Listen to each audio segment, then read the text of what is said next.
with, man. Yeah, slides and socks. LRG showing Drink Champs love. We take it what it is, humble, complimentary. Thank you. Thank you. We salute. Drink Champs. Drink Champs. Drink Champs.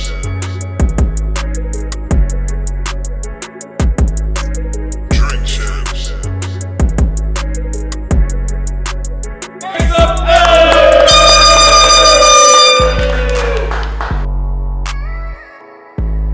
Drink Champs, we in. What up?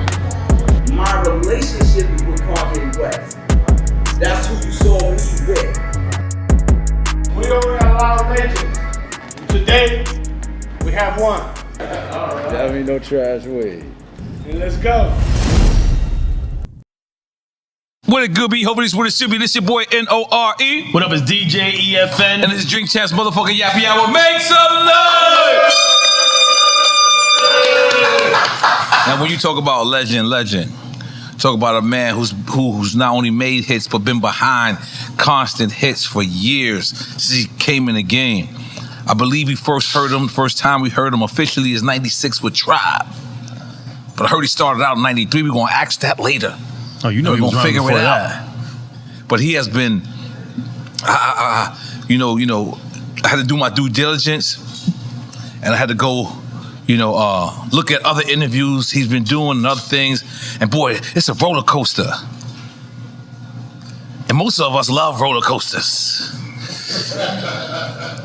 It's been, great times, but when the man feels something, he expresses it. He's not the type to hold back.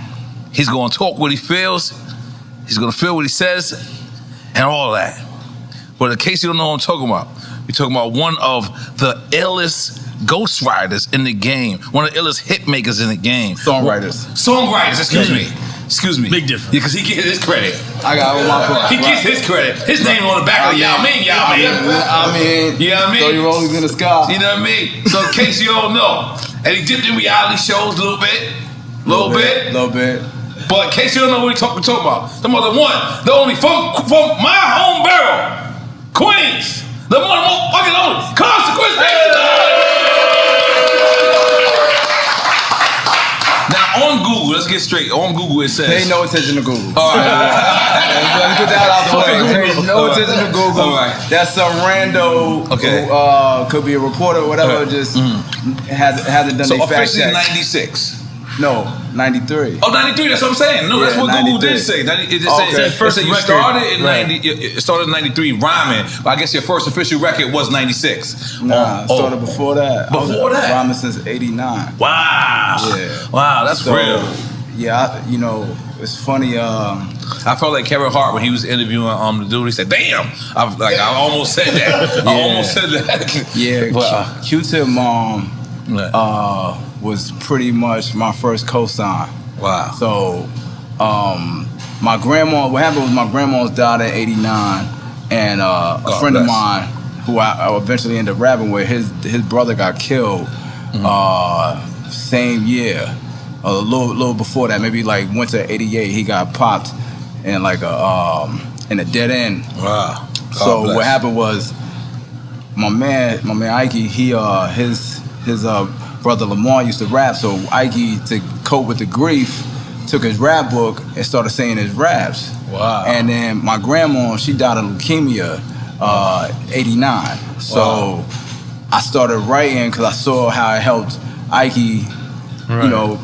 Process and cope with the grief.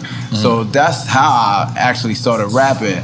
And Q-Tip mom actually saw what I was doing, and definitely she was like a cheerleader to Tip as far as eventually me given the opportunity in '93 to do the Chase Part 2. So shout out to Mama Davis. You on Q-Tip mothers and sisters? Nah, we second cousins. You know what I'm saying? So I moved to New York from California. Oh wow!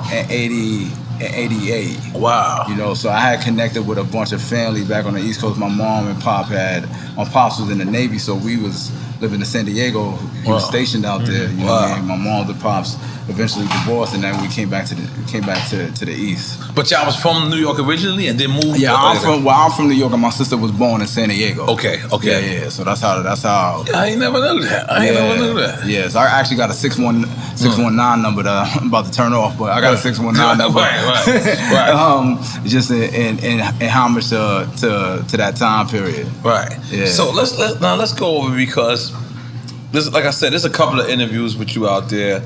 Nah, we doing drink chants. First of all, when we spoke, right? right. We said this was gonna be Queens all day. We're not doing nothing I already did. We're not doing none of that. Right, let's get to the point. Let's get to one point. I seen the Kanye documentary, right? Okay. I hit you. I thought you hit me, but I hit you. Right. I hit you, and I was like, "Yo, bro, this is dope, man." Right. And I couldn't tell, but I kind of thought that you didn't like it from the first episode. I don't remember if we spoke since then. Right. Well, my take on it, you know, there's a business side to it. Right. And there's a personal, and there's just a perspective from living it. You know what I'm saying? The business side, I ain't fucking with certain niggas because of that. Right. But when you say business, the way it was put together, the documentary? Or I'm not gonna be on Netflix and I don't get no check. Got it. Right. That's against my principles. Right. You know what I'm saying? Like when he gave the intro, you know, roller coaster, this, that, and the third. But once again, I've always been able to retain ownership of what I do, how I do it, my likeness, so forth and so on. So when someone takes that, it takes it upon themselves not to. I just signed a waiver, didn't I? Right. I didn't sign a waiver to be on Netflix. Right. I signed a waiver to be on Revolt. So I gotta sign a waiver to be on Netflix. That's business. I don't got nothing to do. But who do we point the finger for that? Is it Ye? Because nah, it's not Ye. So let's just be clear, right? Ye actually does great business. You know what I'm saying? You know, I tip my hat to him. You know, even from the outside looking in, if anybody knew the extent of our relationship, we've done great business over the years. Yeah, it's been a roller coaster ride. You're dealing with a person who's bust through certain frontiers for not only himself but for the culture. You know, so that's gonna come with growing pains. I was with Ye from when you seen in the documentary, like literally when he was trying to figure out All Falls Down. That's him trying to figure it out. That's the first day. That was maybe like the fourth time I was with Kanye, and that was the first time I met any of those people. So the thing was like when you hit me, I was just like taking it all in. And you knew? Because I believe we're skipping things because let's go back. We're skipping things because one thing about the documentary is like, yo, at the end of the day, I had already been on David Letterman. I had already been on Moesha. I had already been on Rosie O'Donnell. I had already been on all that. You know, I hit a bad turn with Tribe. But I was already, for all intents and purposes, famous. You know what I mean? So one thing in particular for me was just like, yo, at the end of the day, you know, like I love all the fam that came as far as like me and Kanye Lincoln. But you know, a lot of times, sometimes people think I am actually from Chicago and I actually started with Kanye, which I could understand, because the thing about hip hop is like we all document hip hop once we pick up on it, right? So hip hop starts for whenever the beginning is for you. Whenever the beginning is for you, like I've had conversations with sometimes wherever success start. Like people know we kind of rhyme before LA, but people start my career from LA because that's the first time people saw me. That's the beacon point for them, right? But you know, I've had certain rappers in this era that are from this era tell me they didn't know who G-Rap was at all. Which for me, it's blasphemy. You know what I'm saying? Because you know, we know G-Rap as one of the pioneers of bars. You know what I'm saying? Of storytelling and bars that like he was like saying shit that was just ahead of his time. You know what I mean? So once again to spin back to that situation with the documentary. So for me seeing it, it was, you know, like it wasn't fully explained how me and Ye met, the deal we arranged, and it's Kanye's documentary, so it's fine. I have no issue with the edit. It's really what's the really directors? What's their names? Cootie and Chike. Cootie and what? Cootie and Chike. Okay, cool. But it's Cootie's. It's their story. It's their documentary about him. But they didn't bill it like that. Yeah. So the issue then becomes that this Kanye documentary, then for the average person, that's the way they look at it. Right, and that's the thing. Once someone takes it in on a platform like Netflix, they're gonna make the assumption this is the truth. that this is the truth. Yeah, this is the occurrence of events and how it went. Right. So yeah, I mean. And I said it to Cootie and Chike in their face. I went to the SOB joint, crashed they little whatever, and I was like, yo, like at the end of the day, I don't have I've been on TV, like you said. So I understand the process of when a network takes the creative and they apply editing to it. They do it with Love and Hip Hop. You will film, I don't know, you might film the whole week, right? And you might get 4 minutes of that in the episode. Now, this is the problem. Back to Love and Hip Hop for a second. No matter what Love and Hip Hop does, when you sign that contract, if you appear in the episode, you get paid. Right. I appeared in 3 episodes in that Genius and didn't get $1. So how am I supposed to feel about that? Can I be devil's advocate for a second? You could do whoever you want to be. Because it's serious, but I want to lighten up the mood. But I'm going to stay on the subject. Is it always all about money? Yes, absolutely. You see what I got on, bro? It's absolutely about it. I ain't come to Miami to play with nobody. It's absolutely about that paper. With me, I don't got nothing to do. See, this the thing, right? I didn't come into rap to be friends with nobody. I came to get this money. I'm from Queens. This Queens get the money. It's not Queens play no games. So where's my money? Right. So, but let me be devil's advocate for a little while. You can put the horns on too. Go ahead. Okay. Because in all fairness, this is when you like not y'all, but y'all first met each other. So there wasn't no contracts. Even more, right? So even in context, let's break it down, right? So this is when we first met. There wasn't Netflix, right? So even if I would have signed something then, it wouldn't hold weight now. At the end of the day, there was no streaming platforms. This is gonna stream for perpetuity, bro. I listen.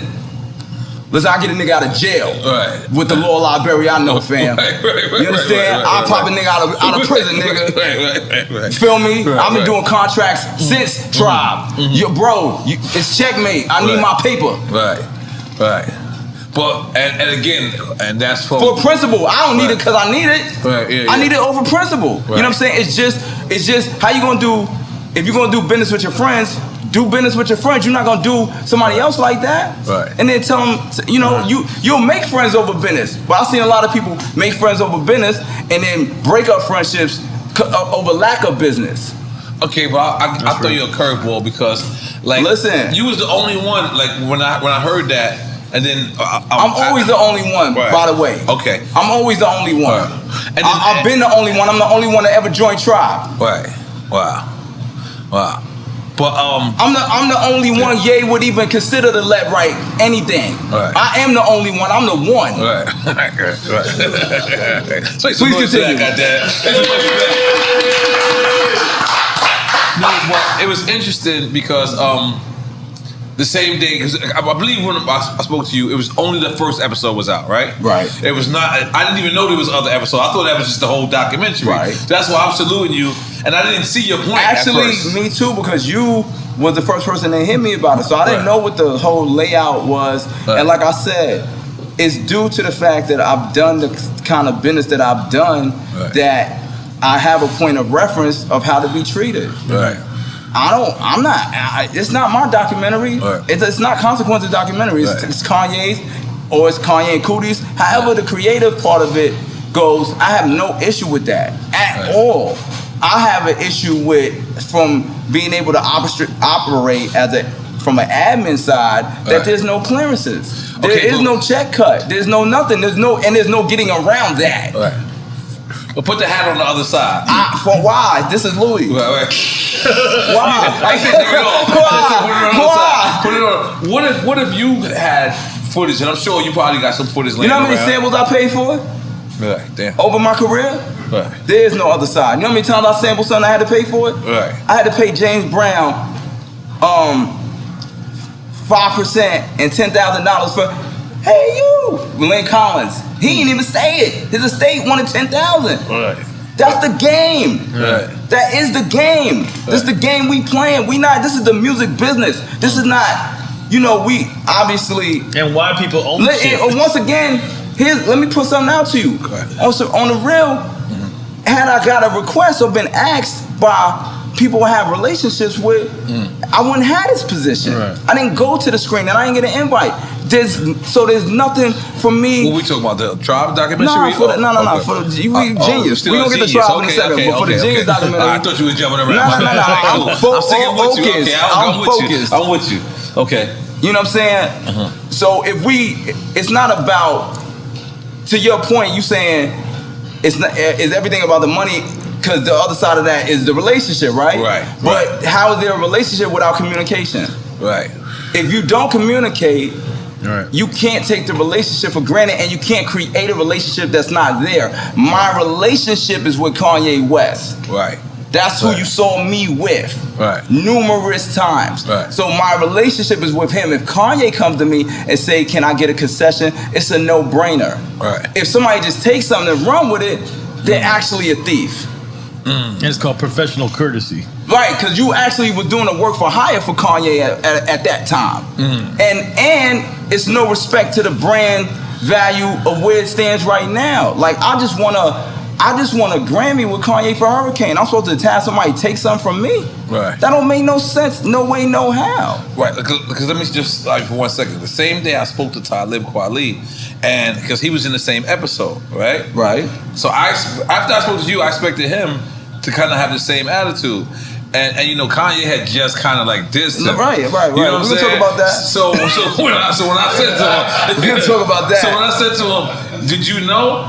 I'm gonna be honest with you, he didn't know neither. But he didn't say what you said. But you gotta understand something. But see, when Kanye come up here like Dog Man and start emptying the clip, right? He busting at certain niggas because of how they move. Right. You know what I mean? Right. So that might not be a concern of his. That's a concern of mine. Right. You know what I'm saying? Right. That's a concern of mine because me and Kanye have done so much business together that it's a no-brainer. Kanye ain't never tweet like Cons is bugging for what he said on such and such about the documentary. Nah, he not, because he know it's a buck. Right. It's a whole Milwaukee. For real.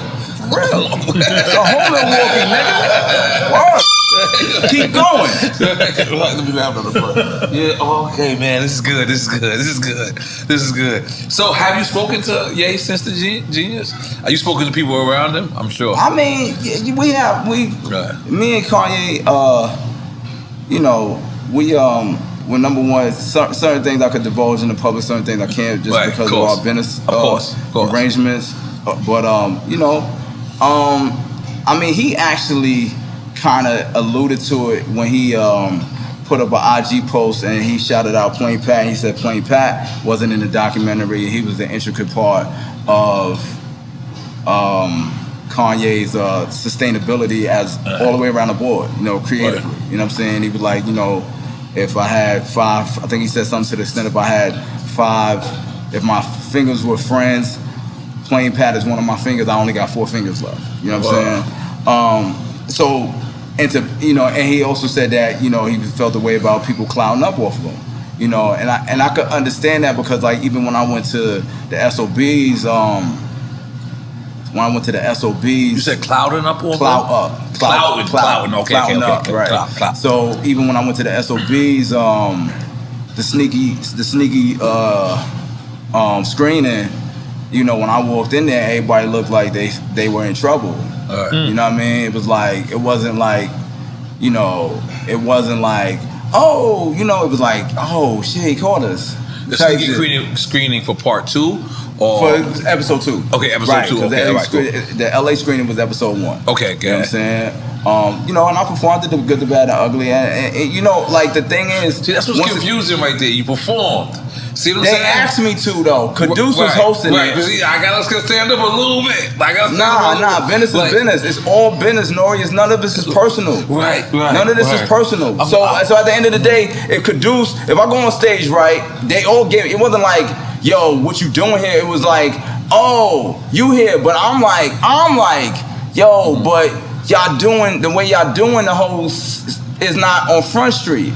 Okay. Right? You know what I mean? Because at the end of the day, like, even take like the situation with Shaka, I don't know if she knew she was gonna end up looking like she ain't believing Ye. Okay. You know what I'm saying? I'm Shaka Pilgrim. Right. Okay, yeah. Right. So even when Wayno was out here saying like, yo, well, because that's the thing, like, it was like a whole wave that ain't had nothing to do with nobody who was actually there in that capacity, and none of them was at Donda, none of them was in Atlanta, right? So if you meet, it kind of looked like shake it like a soul shaker. You might be upset, right? You know what I'm saying? You might feel like this is your way to bust a lane, but it's almost at the expense of everybody who really get down, who really work, who really been in the trenches with Ye. You know what I'm saying? So because at the end of the day, regardless, the end result of Kanye's record deal with Rockefeller was the release of the College Dropout,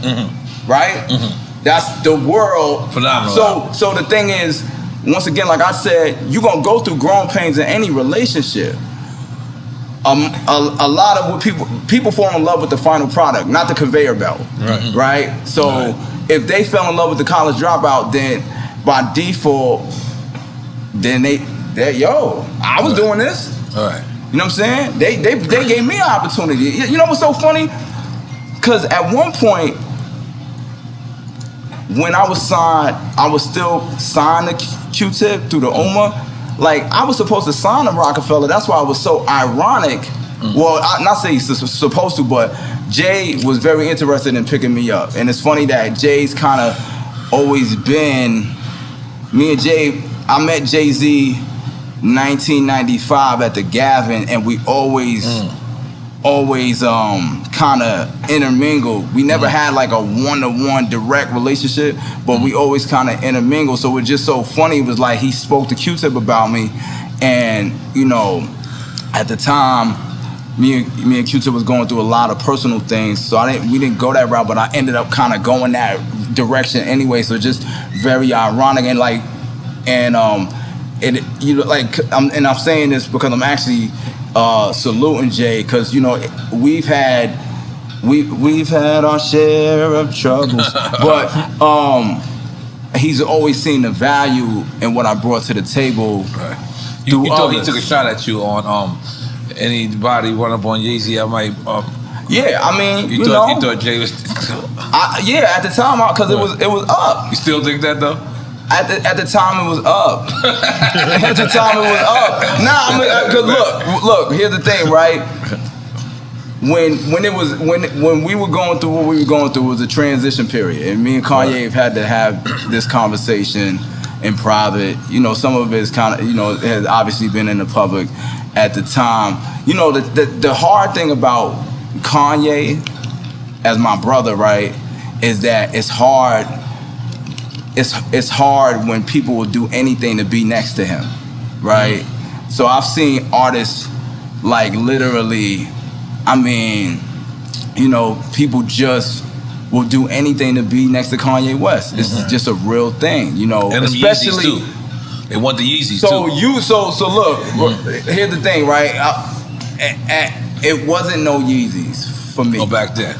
It was the sketch pad of him drawing sneakers. You understand? Deep. So before it was something to be on a friends and family list for, it was just an idea. A dream. It was before it was getting out our dreams. It was I have dreams I want to get out, right?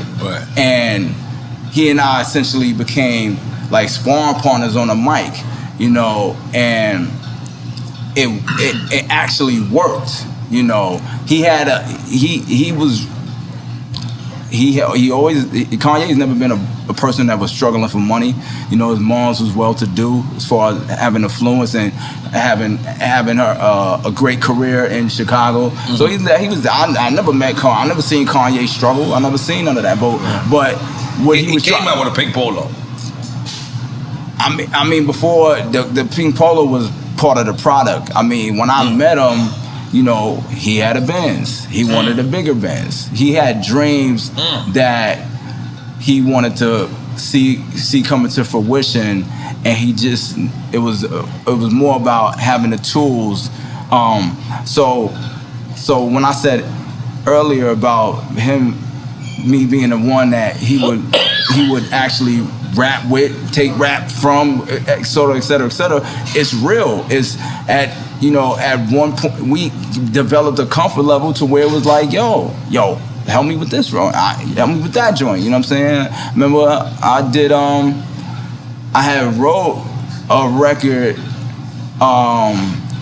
that we wanted to submit for Little Kim, and she wound up using the chorus. It's called "Came Back for You." It's on the Labella Mafia album. I actually came up with the idea for the chorus, and I had rhymes that I wanted Kim to take, but Kim was very specific about not wanting to have a ghostwriter at that time or whatever. And but the shit was fire, and Kanye definitely was like, yo, I had to do the Brandy joint. You know what I mean? What that meant? Huh? What that meant? And man, he had to do the Brandy joint. Oh, he gave the record to Brandy. And man, he had to the fans watching this know. Oh, okay. You know what I mean? Okay. I got the shades on. I'll hit you with the wink, wink. But you know what I mean? Okay. So that began with that's what began a level of trust. You know what I'm saying, between he and I. You know what I'm saying, and we made a lot of records. But like my point was, I have had to see a lot of people try to do a lot of things just to get in that position, and it wasn't something that I ever did. I never did that. I never was on that because I didn't really have to be, because it was when we developed our relationship. But how did you guys connect originally to start with? How did that even start? We met right after he did the Blueprint. We were introduced to each other by 88 Keys. I met 88 Keys back in the Tribe days. He was just, he had a relationship with Q-Tip. They would, 88, I believe, worked at a record store, I want to say, and Q-Tip would go there to get vinyl at the time when that was a thing with sampling or whatever. But 88 did beats. He was trying to get him off, so he called Q-Tip's crib one day, introduced himself like, yo, I got beats, one thing led to another. I still lived in Queens, so I took a trip out to go check him, and he had joints. And we just became friends over time. This is a producer at the time. He's just a producer. Okay. Yeah. So, and this is during the recording of Beach Rhymes of Life, going into like what would be my solo record the first product that I made that never had came out. It was that was supposed to come out through Q-Tip's label, the Museum Music. Real quick, fun fact: Beach Rhyme and Life artwork, same artist, Scam. Right? Yeah. So shout out to Scam. Definitely shout out to Scam. I actually spoke to him because I wound up. I think there was a Beach Rhymes of Life anniversary, and somebody added Scam, and I hadn't seen him in years. Right. And then I saw the Drink Champs logo. I was like, yo, that's wait, family, that's word. family, yeah. And then I remembered he's from Miami, and that's where, You looked at the logo. How'd you know he did it? It's on his page. Oh, okay. It's on his page. Okay, I want to say you got hell, nigga. Like you just looked at something and said, "This nigga did it." This is that nigga right there, right there. But you know what I mean? So, but back to 88 Keys. So 88 Keys. Mm-hmm. So fast forward. It's right after 9/11, and I had a deal at Raucous that fell through. So you talking about the roller coaster. So like I'm popped, pop Clizzy. You know what I'm saying? And come 2002, January, 88 called me. And he was like, "Yo, I got a friend of mine that I just did a joint for, and he would like to." We were talking about who could be a feature on it, and I brought your name up, and his name is Kanye. He's Kanye West. You might have heard of him. He did a lot of the blueprint for Jay-Z, and another friend of mine named Hans Elder, who's D-Dot from Derek Angeletti's cousin, had brought him up in a conversation and said at the time that me and Kanye were very similar. As far as like his resonation of music, like you guys remind me a lot of each other. I think it would be cool if y'all hooked up, but it was just a conversation. Yeah, it was like a premonition, like almost native tongue sound. Huh? Almost like saying a native tongue sound. Like both of y'all kind of seem like y'all belong in native tongue. Or more specific to them each other, like. Well, I am from the native tongue. Right. You know what I'm saying? I'm a bad. No, I'm just saying. But I am from the native tongue. No, that's true. You know what I'm saying? I mean, and that wasn't specifically to the happiness of every member of the native tongue, but nonetheless, it is what it is. It's Queens get the money, I came to get it. Let's go. He meant like y'all were like kindred spirits in terms of musically, right. Because at the time, so like the sensibility of sampling the Lauren Unplugged joint is a native tongue sensibility for All Falls Down. Right. You know, like the drum pattern to All Falls Down is a native tongue sensibility. But you know, I think the thing that makes Kanye him also is the fact that he's able to jump in and out of lanes when it comes to production, especially. You know what I mean? So 1 minute he'll have that sensibility, but then could still make Stand Up for Luda, you know what I mean? Or H to the Izzo, obviously, you know what I'm saying? Which H to the Izzo does have those same sensibilities, but he was able to beef the production up to where it could go at radio as well. But the native tongue sensibility is at core a cultural thing. So it's like the culture of what the sound is and the musicality. So that's how we met though. We met through 88 Keys. I did the feature. He offered to pay me $3,000 or he would be willing to cut. He would be willing to play me beats. Let me get first pick. So I never bothered him about the $3,000, and like I said before, I literally ate off of that $3,000 for the rest of my life. Let's make some noise for that, goddamn. So like I said, I watched these 3 interviews, and it was crazy because it was like one where you was like real like upset at all of them, from Joe Buttons to even Hove, because you thought Hove took a shot at you. Oh, you talking about like that? I know what you're talking about. And then it was, I never was upset with Pump It Up. Like, I never was upset with Pump It Up. I just felt like Pump It Up came out of his face. So moving forward, I don't want to do nothing else about Pump It Up. You know what I'm saying? I got a new single out, Bloodstained, retarded, for real. I can't argue about Pump It Up. Oh man, Jesus. I mean, I'm just saying, I can't, man, bro. Like, come on, bro. I can't argue about Pump It Up. I just want to Grammy for arguing about Pump It Up.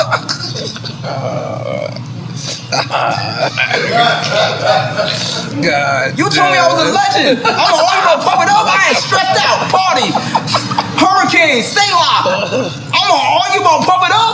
Would you do verses against? What I do versus against Pump It Up? I call him Joe Budden, man. Would I do versus against Pump It Up? Oh shit. So what you gonna? Like I said, I'm not gonna argue about PIU, alright? It is what it is. You know what I'm saying? Like, that's it. But no verses, because we see Marion, like they. Right. You see Ray J and you want him to do Pump It Up and me to sing one with?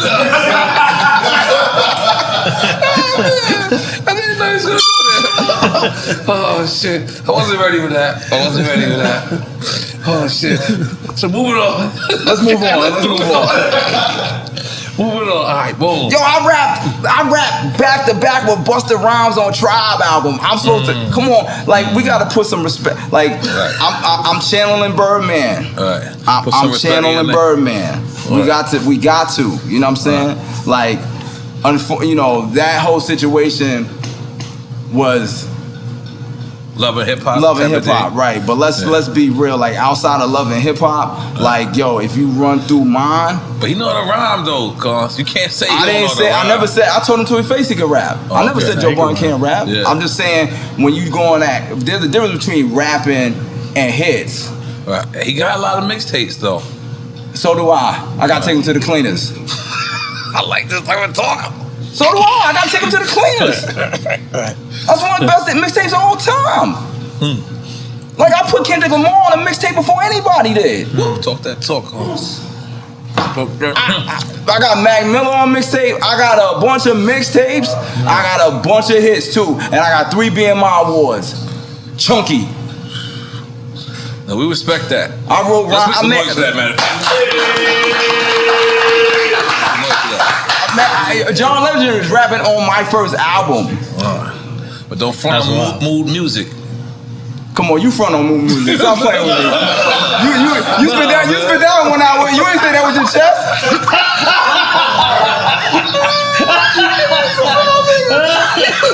I'm a Queens nigga. I told you what it was gonna be. Pop your chest up, no. You ain't say that with your chest. You was like, come on, my nigga. If you gonna say it, say it. I'm just trying to halfway defend people who ain't here. You know. No, it ain't about defending. I just said, yo, it ain't about defending. I know Web and Nitty personally. Right. Those is my mans. We all, you know what I'm saying? I was the first nigga in the hood to be able to take niggas to the tunnel. You know what I'm saying? I took niggas. Listen, Chris Lighty's daughter is here. That's my family. I lived with Chris Lighty at one point. Me and my moms was getting along because she didn't understand the whole rap dynamic at the time, staying out late. I'm 18 in Tribe. I'm 18 in a Tribe Called Quest. They got nominated for the Rock and Roll Hall of Fame. I am not arguing over nobody's mixtape. Respectable. If we gonna give me my flowers, I like. Respectfully. I listen. Respectfully. Listen, I like potpourri with a dash of daisy. Give me mine. Let's give him his flowers. Yeah, let's give him his flowers right now. Right, let's give me my flowers. That was a perfect segment. That's right, guys. We don't know if you know our show is about giving people their motherfucking flowers. And one thing for sure, two things for certain, you're a motherfucking legend, and you deserve your fucking flowers. Snoop Dogg said it's like winning a Grammy, but from your peers. Nah, 100%. It's big. So you like, you know what I'm saying? champagne? Listen, man, I waited a year to do Drink Champs. You know that? Yeah, I was on you too. I was saying, like, you know what I mean? He's been communicating. We definitely been trying to put it together for a minute, and I'm the culture. At the end of the day, is all we got. Right. You know what I mean? Right. Like at the end of the day, I can win whatever validated accolade that comes from the music business, but you only as good as your last game out here. Right. You know what I mean? And we know that we watched the game wash niggas up. You know what I'm saying? Because they didn't stay connected to the culture. You know what I mean? So yeah, absolutely. I'm taking this home, showing this to my son, and I'm gonna put this up on the joint. God you damn feel it. me? Make some noise for that. So at one point, like you said, you went at good music. It was I think it was. I ain't never go at good music. No, you ended with an individual. I didn't go at good music. Everybody took it away. I think Charlamagne said something. Listen, and you said, "Them niggas is pussy." That's your exact words. Listen, at the end of the day, at the end of the day, right? You gotta understand something. I gave everybody a job. Right. I gave everybody a job. I gave everybody a job through my sacrifice. Right. Kanye paid them. Right. But I said, I got the wealth on my back, nigga. Right. You feel me? So every Father's Day, I deserve a card. Right. Everyone. Because in my notes, I got, you saved Big Sean from getting dropped. Is that true? 100%. How does this happen? They have a meeting and they like, you about to drop the Detroit Big Sean dude? dignity. I ain't never tell no story about Big Sean that I know personally. Right. You know what I'm saying? I'm not. Him and Ye, they did they 1-2 thing up here. I ain't here to do that with Sean. You know what I'm saying? Yeah, but Sean was my little man when he got signed. You know what I'm saying? If you go to YouTube, you'll see Sean get introduced as a member of Good Music at my show at the Knitted Factories. Me, Kanye came out as a surprise guest. Q-Tip came out as a surprise guest. I had Sean and Kid Cudi, and that's what they wanted. Like I said, once again, to go back to the original point how we got it, like certain people do whatever to get next to Ye. Ye, Sean having to be at the radio station. Right. You know what I'm saying? Right. So, but Sean ain't eat Boston Market with Ye. I did. Right. It wasn't no craft services. When I was around, it wasn't no Yeezys, it wasn't no none of that. You got the half a chicken or the whole chicken? Come on, I was starving. A half a chicken. Yeah, half a chicken. That's only request I can make is, yo, please just make it. You know what I mean? I want the breast, man. That's it. Other than that, man, it was that and the fun and the twirly macaroni and cheese. Right. Right. $20. Right. $20 holler. You know what I'm saying? Right. I watch niggas in Atlanta line up with plates. Right. Motherfucker, and order mimosas. And I'm getting up first and going to bed last. Still, 20 years later. Yeah. Putting in that work. We got the chip though. Right. I always put in the work for the chip. Grammy family. Yeah. God damn it. 100%. Oh no, it can't be. God damn it. Worked with Beyonce. Facts. God damn it. Right. Worked with Beyonce and worked with Faith. So probably one of the only MCs that ever worked with Biggie and Jay-Z's wives. Holla at me. I didn't look at it like that, sir. That is it. I didn't look at it like that. And they both were singles. They wasn't album cuts. Right. Stressed Out, his single. Stressed Out, Party, Stressed Out. #1 at Urban. Right. I mean, I'm the one, nigga. Right. Right. So how do you, and I believe you call him Kamal. Right. I'm gonna be honest with you. I'm never gonna call him Kamal. His name is Q-Tip to me for the rest of my life. I'm never calling LL Tar.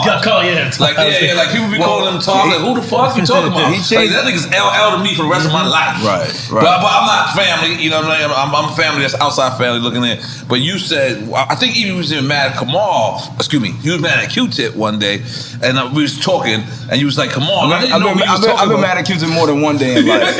But I didn't know what you was talking about. I mean, you know, how did y'all as cousins fall out? Because once again, because there's a thin line, you know, and there's definitely, I think the number one emotion for an artist that makes them kind of go is disappointment. You know, so there's been 100% there's been times that I've been disappointed, but there's times that Q-Tip has brought the kind of opportunities to my life that I can't measure even with joy. Right. You know what I'm saying? Right. So when y'all that close, at one point in my life, my name was Ray Tip. That's how close me and Q-Tip are. Right. You know, right. So we going through a lot. You know, and to Tip credit, right? You know, Tip. It's funny, that's why I mentioned his mom's first and foremost, because he said to me, my mom's always knew you was the one. You know what I'm saying? You know, and now she's getting older, and you know, we can't take none of that time for granted. So he was like, yo, definitely come see Ma.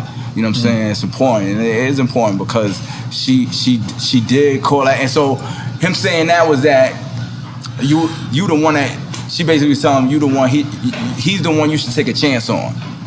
You know, so to Q-Tip's credit, right,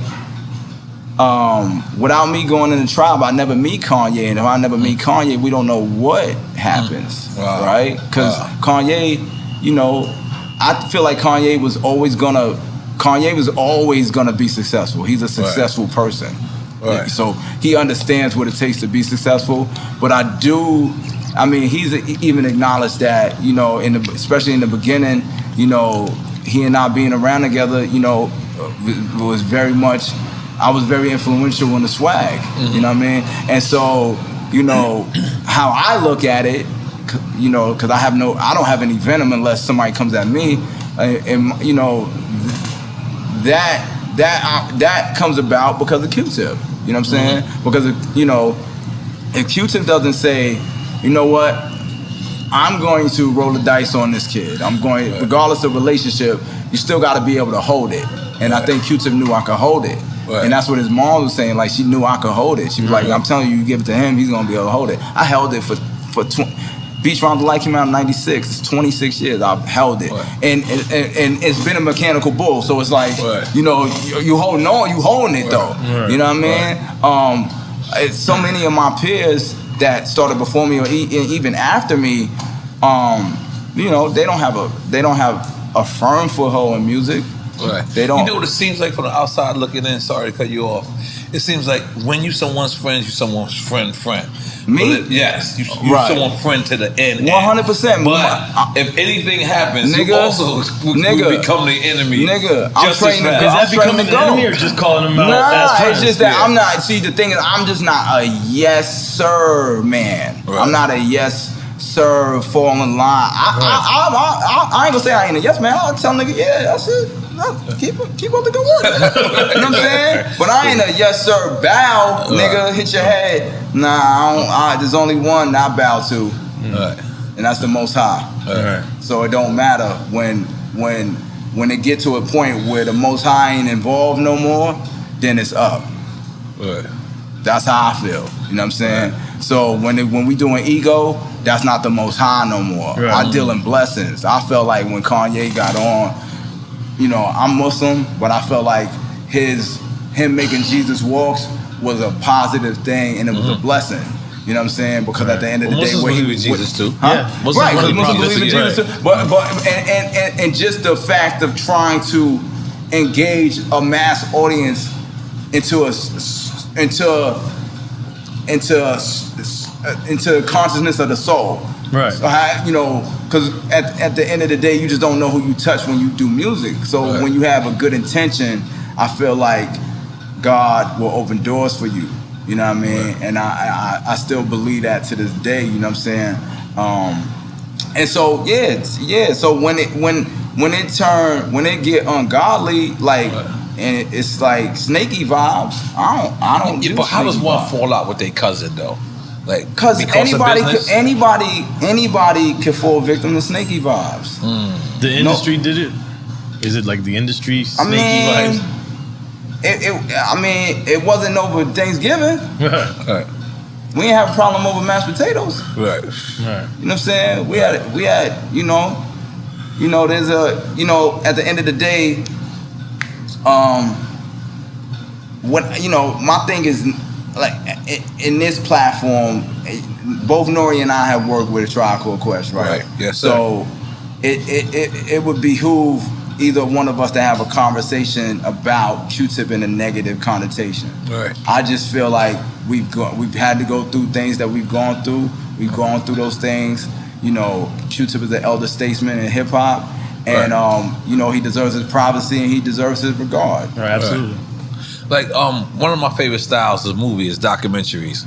And one of the things that stood out to me was I always like heard it as rumors, like you hear about Raekwon and Ghostface beefing, or you might hear about Prodigy and Havoc beefing. Like this is always the rumor of hearing about like Q-Tip and Fife's relationship, and like how like it was kind of like shaky. Right. But that documentary, I think Michael Rapaport and that documentary was my first time, because when me and Pone used to beef, I used to think that was just me and Pone. I used to be like, every other group gets along. And when I seen this, I was like, it was two things. One, I was like, wow, I thought Tribe Called Quest was perfect people, and like, and this was like the first time I seen them be human. And two, it related to my own struggle. I was like, damn, I wasn't the only person. Right. Yeah. So, but you as an insider, you knew that their relationship was a little shaky. Absolutely. Damn. For how long you think that was going on? For since I joined Tribe. What year you say? They went through problems after Midnight Marauders. And that's like they and it's so it's the second album. One thing I'm definitely gonna say is like, this isn't to blame. You know what? I'm not even gonna say that like that. At the end of the day, right? As two men who were like brothers. Never let anything or anyone compromise that or blind your sight to the bigger picture. You know what I'm saying? Like in hindsight, it was so unnecessary what caused the rift, but it was understandable. You know what I'm saying? Like I found out about the the issue in Atlanta at Fife's house. So I had been going to the studio for, let's say we started recording Beach Round of Life February of 95, right? So by July, August of 95 is when I overheard a conversation with Fife and Trugoy's cousin Fudge, who he, God bless the dead, he passed away. They were having a conversation, and basically Fudge was like, yeah, I don't fuck with Q-Tip, fuck that nigga. And initially I was like, fuck you talking about? You know what I'm saying? Like, who the fuck you talking about? Like, who you think you is? Who? Like, so initially, like, and I'm outnumbered. I'm in their crib. I'm in Fife crib. Fife, I don't, I fuck with Fife, but the funny thing is, like I said it at the funeral, like how I ended up coming down there just on a whim. He invited me to come to Atlanta for the Budweiser Superfest that year. So we was all, we was having a good time, but we really was just kind of getting to know each other like that, you know what I'm saying? So when homie said it, I was like, I automatically... And homie is Fife, man. Fife, yeah, plug two. Daylight, right? Oh, shit, that went over my head. Yeah, it's Trugoy, okay. It was Trugoy cousin. Okay. So he said the shit, and it was already kind of like a funny vibe a little bit in the native tongues at that time, because Tribe shot to mainstream critical acclaim and success. They was able to be successful. De La, shot out the gate mainstream, and they kind of was maintaining that through the next two albums, Stakes Is High and the Balloon Mind State. De La Soul Is Dead and 3 Feet High and Rider was successful. As we moving on, so they kind of shot out and then started plateauing, right? Tribe they started El Segundo, then got to Benita's a smash. Then they get to Can I Kick It? Can I Kick It is a smash. Then they get to Lil Wayne. El Segundo was their first single? One of the first, if not first video, definitely. Okay, first video was El Segundo. Okay, I think they might have It's the Pace Come Out or something. Right. But and they were on Buddy, right? Yeah. So they were like, Jungle was the first. Jungle Brothers. Jungle Brothers was the first out. Jungle was the first ones. Nigga never smoked weed. His memory is sharp. Oh, nigga, we gonna run through a encyclopedia today, nigga. Memory is sharp. And my shit is on. I'm remembering it as he's saying it. That's why I said, wait a minute. Okay, El Segundo was the first video I seen from remember, Africa is in Living Large, the movie, right? They got Girl I House You, they got everything. Jungle Brothers is worldwide. You know what I'm saying? With the cult following. Yeah. Jungle Brothers is like 88 Griselda, right? But they got radio records though too, because they got Girl I House You. Oh, that sounds like a shot to me. That's what Take Flex one. said. That's what Flex said. No, because they were doing the house stuff, which is what I'm saying is, like, when I say they Griselda, because they got the show aspect. I'm talking about nigga strength, not anything compromised. Griselda strength is the packed house, right? They got all kinds of niggas coming to their shit, right? So Jungle Brothers the same shit. You know what I'm saying? So then, but what they able to parlay it in the movies, and Red Alert is their uncle. Red Alert is Mike G uncle. You know what I'm saying? So they on the radio. They start at the radio, but with them kind of joints, right? So Tribe is the third, and also remember, like, you had Dress Up Here, pop in with Choice Is Yours, right? Moni and La got Ladies First. You know what I'm saying? So it's a Black Medallion wave, right? So then the thing is, but that it hits a ceiling, right? And then Tribe transitions. They take off the dashikis. They get on some Linden shit. You know what I'm saying? Check the rhyme, y'all. Back in the days on the Boulevard of Linden, right? They saying that shit on the radio, right? Then scenario is Check the Rhyme. It's We Got the Jazz. It's the Rex and Effect beef. It's scenario. Then forgot about the Rex and Effect beef. Yeah, that shit was big. 100%. You know what I'm saying? So I'm just saying it. I'm just trying to lay it out in chronological order. So when you get to that conversation, there's all that baggage looming. That's all that energy is looming. Cause now I come into this and I don't know none of this shit. I'm a shorty. You know what I'm saying? I know about the beef, obviously, because that's my family. The block went up. With the block was with Tip on that one. You know the beef with Dawson Effects? No, Rex and Effects. Rex and Effects, I mean. Yeah, the block was in on that. The Zulu Nation niggas was in on this shit. Right, you know what I'm saying? Shit got crazy without killing them. Platter here. Right. He had the patch and shit. You know what I'm saying? Like that shit was a real. Wait, what? Yeah, they got in a fight. Yeah, they got in a fight. Prince Poe from Organized Confusion was getting jumped at Radio City Music Hall. Tip jumped in. They already had the problem because strictly hardcore rap, not a new Jack Swing. They had a conversation with Fife. You know what I'm saying? So that's the root of the problem. God bless the dead. Fife said what he said. Tip ate the brunt of it. That's gonna be a problem. What did Fife say? I mean, Fife ain't shooting nobody over it. Right. But what no, did he we say? know that. You know what I'm saying? On record, what did he say? I forgot. He said that on We Got the Jazz. Strictly hardcore rap, not a new Jack Swing. So Teddy Riley and them niggas took offense to that shit. Oh, okay. I thought Q-Tip said that when you just said Nah, Fife said it. Okay. Fife said it. You know what I'm saying? And then that's how Q-Tip had the... Nah, so once again, like I said, if Fife's story is... He seen Rex and Effect and VA. They had a conversation about it. They put it on ice. Then it was a show, fast forward a couple months, there's a show at Radio City Music Hall. Tribe is back. They seen Rex and Effect again, whatever. Now what happened was Rex and Effect used to run with Posse Deep. You know what I'm saying? The Posse Deep niggas was in the lobby and they got into it with Prince Poe from Organized Confusion. Tip, for some reason, wanted and seeing them jumping Prince Poe and got into it, and the Posse Deep niggas was like, well, you know what? You know what I mean? Organized Confusion was from 40 Projects, right? Right, 100%. So it was like he seen the Queens nigga jump and Tip went out for him. You know what I'm saying? So so that's what happened. So what happened was the reason he had the black eyes because one of them niggas had a ring on, caught him in the eye and sizzled up the retina. And he did the video. He had to do the video and he put a patch on. Damn, I forgot about all this shit. Word. You know what I'm saying? So I'm just saying all that to say this is no slander. This is just so there's clarity. When a lot had happened. A lot had happened. And a lot continues to happen. So by the time I'm having this conversation, they feel justified to say that, even though they when I say they, it's Fudge and Fife. They feel justified and they start explaining to me why this fuck Tip. You know what I'm saying? Nigga did this, nigga trying to take my girl, but I woo, right? Took his girl? You try to slide that in there?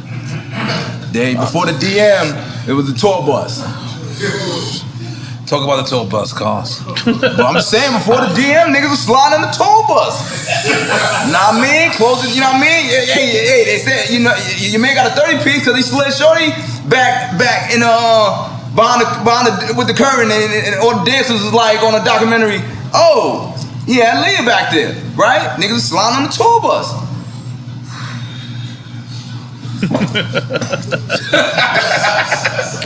Continue, sir. Know what I mean? So, I guess the front man of the tribe. He was skiing? Right. Or rowing the boat? Sliding. Oh, sliding. Right. Okay. I should have caught that. Right. Okay, He was sliding. He was know what I mean? So, you know, homie feel like, it's the thing is like, a nigga got a line like, bust off on your couch, now you see Siemens furniture, bitches going crazy, right? So, nobody in that position feel like a nigga is gonna be able to slide they bitch. So when they bitch slide, it's like, bitch slid. I mean, the bitch slid. Where she at now? She's somebody auntie. Niggas beefing over this bitch. Nigga whole legacy is over a bitch in track pants that was in Naughty by Nature video, nigga. Like, you gotta be kidding me, man. Knock it off. Tell you some Linda shit. Nigga, everybody in Linda was like, knock that shit off. Facts. Nah, man. Cause where the bitch at? She ain't nowhere around. She ain't nowhere around. I ain't even see her at Fife funeral. God bless the dead. Facts. So that was worth me hearing them niggas say any of that? Nah. Somebody, see, one thing about me and Kanye, I'm gonna keep it a bean. No matter what we ever went through, somebody lowered their wing, whether it was Ye, whether it was me. Y'all ain't fuck each other's bitches neither. Nah, I told Ye to go get Kim Kardashian, bro. I heard you just drop him off at the hotel and all that. I heard about this. Man, you know. It's my nigga. It ain't never gonna be nothing. See, like you said you the most loyal nigga, or you would. Yeah, so it ain't gonna never be nothing like that's my nigga. I want my niggas happy. I want my niggas to thrive. You know what I'm saying? Ain't no. You know what I'm saying? On my end, I ain't never had to do that. I always before rap, and in high school, all that shit. Before rap, I was doing me, man. Because let's be clear, because like what you're saying now is very heavy metal. Yeah, because you're basically saying that the reason why Tribe broke up, the reason why Tip and Fife's problem was initially over a yalla, and we've never heard. In addition to that altercation, 100%. After the fight. 100%, and that's why I ain't really fuck with the Michael Rapaport shit, cause I said that definitely, and I say it again. I made Michael Rapaport pay me more than what he was supposed to pay anybody, cause I told him niggas I ain't fuck with that. Like, cause at the end of the day, nobody should have ever saw that there was a problem. You know what I'm saying? If niggas got past it, but it never got past it. And the truth, if you never got past it, I told Fife I never got to finish the Atlanta story. Okay, so Fife was telling me all this shit, like, yo, he did boom, right? I'm 18. It's not in my best interest to tell Fife any advice, right? Because I don't have a record deal. My record deal is Q-Tip. You know what I'm saying? So at the end of the day, I didn't get to an advanced shit. I didn't get nothing. I told Fife, I said, yo, if you can't fuck with that man, leave that man alone. My grandfather told me, never put crime in another nigga hand. If you don't fuck with a nigga, don't fuck with him. Cause if you don't fuck with him and he fuck you over, you put crime in that man's hand. You know what I mean? Rest in peace of Slim Turner. You know what I mean? Like, that's what it is. You can't do that. You know what I'm saying? Fife at the time, he had the La Smooth shit out. He had the Bono.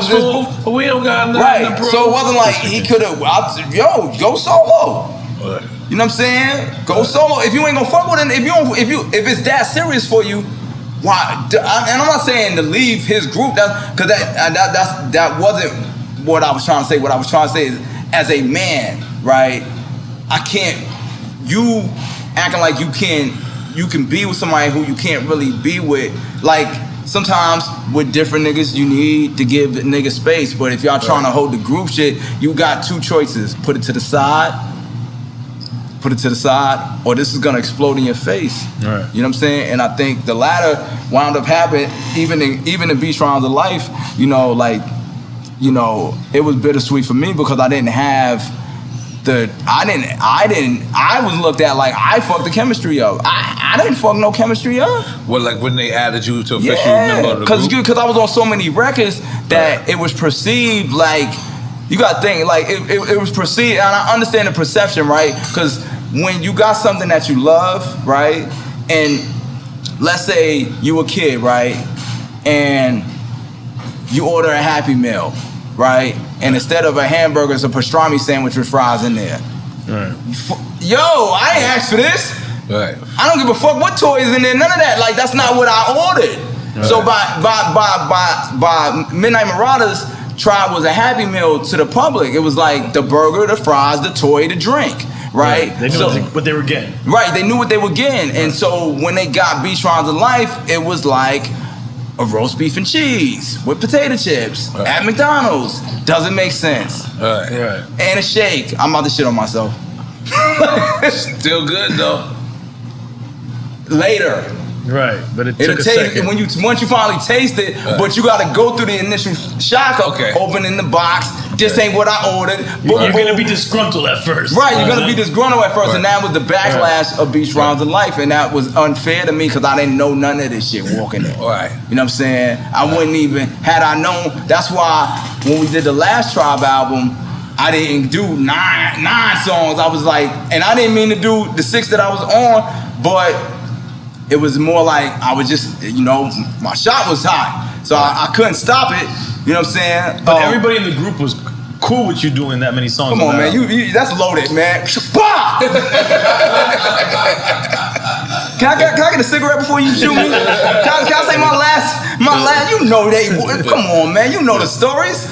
You the historian. But we gotta let everybody hear it. No, I heard Busta Rhymes was officially added to Tribe Called member of this last album. Yeah, man. Come on, man. Y'all both pulling out on me? No. I'm saying it. Come on, man. Y'all pulling out on me, man. Look, hey. Look, you're not just talking to us. You're talking to everybody else. Listen, I already know. They don't know. Nah, but they know y'all got the guns. No. Nah, but look, at the end of the day, right?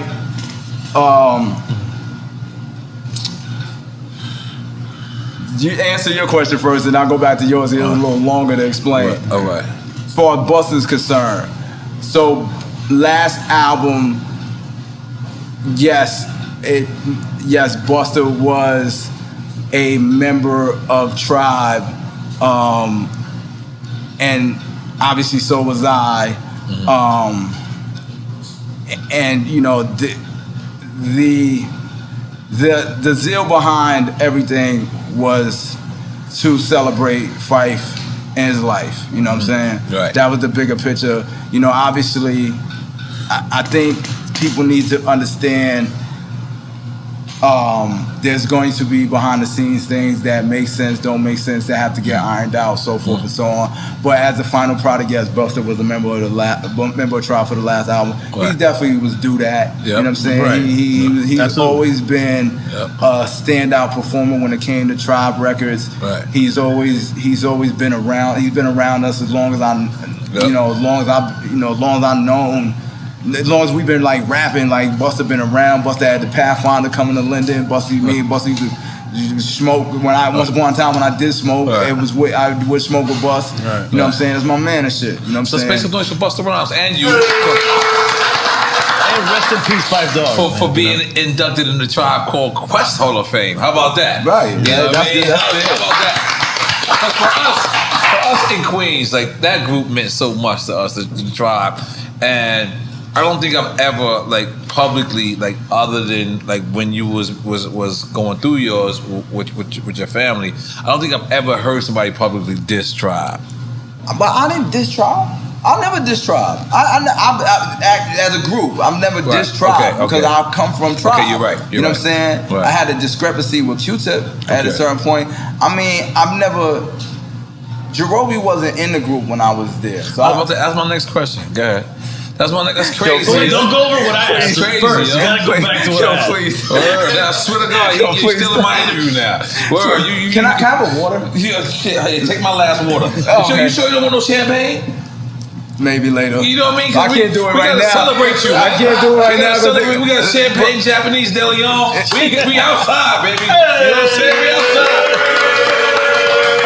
We got the good shit for you. Take a shot. You know what I'm saying? Because I did hear, your question, and remind me what we talking about right now to get back to it. But I did hear that's how you, I believe, Ye or you and Tip worked it out one time. You went to the studio and drank some Hennessy.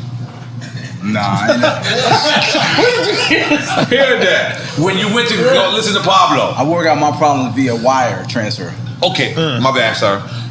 I respect that. Different kind of shot. But what were we talking about before that? So yeah, let's go there. EFN's question was the members of the group okay with me being in the group? Right. And to honestly answer your question, no, they weren't. Ali Shaheed didn't like it.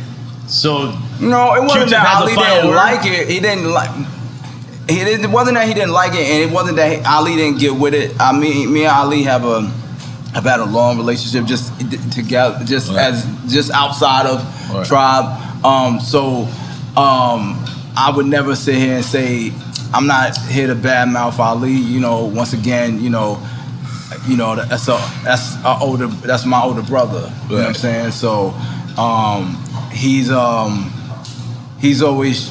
I mean, look, it's not an easy thing to protect your own vested interests and then look out for somebody, right? Like, let's just be honest, right? Like, that's almost counterproductive to business, you know, because business is not a handout thing. Business is business, right? So it takes a lot, and I've always tried to take that road as far as anything is concerned, because to go from a fourth to a third, back to a fourth, and then a fourth and a half, because your man mad about the new fourth, that's gonna be a conversation at bare minimum. Right, you know what I'm saying? Because when I came into Tribe, it was Queens get the money. You know what I mean? So when opportunities came my way, it was Queens get the money. It wasn't Queens play around. It was Queens get the money. You know what I'm saying? I got stressed out because it was Queens get the money. You know what I mean?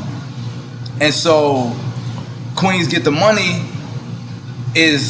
can be threatening also. It can be a little threatening because it feels like a nigga taking over your block. And you're absolutely right. A nigga's taking over your block. You know what I'm saying?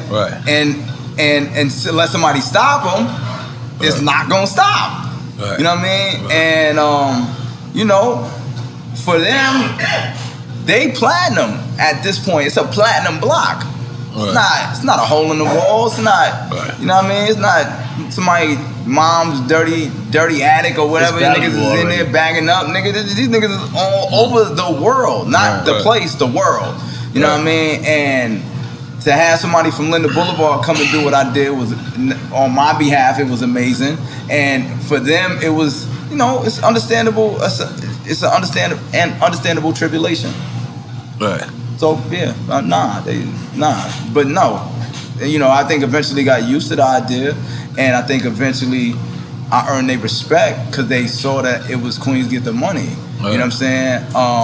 But initially, I probably wouldn't have liked me joining Tribe either. I was one of them. Just to be honest, it's all human emotion. What I was really trying to get to is who had the final word for you to be in the group? Who put me in the group? Q-Tip. Absolutely, Diana Ross. I was right behind Diana like this. Sing that shit. Hold on, we use the bathroom real quick. You gotta take a bathroom break. You gotta go to the bathroom. You gotta go? All right, cool. All right, so might as well all of us do it. Might as well all of us.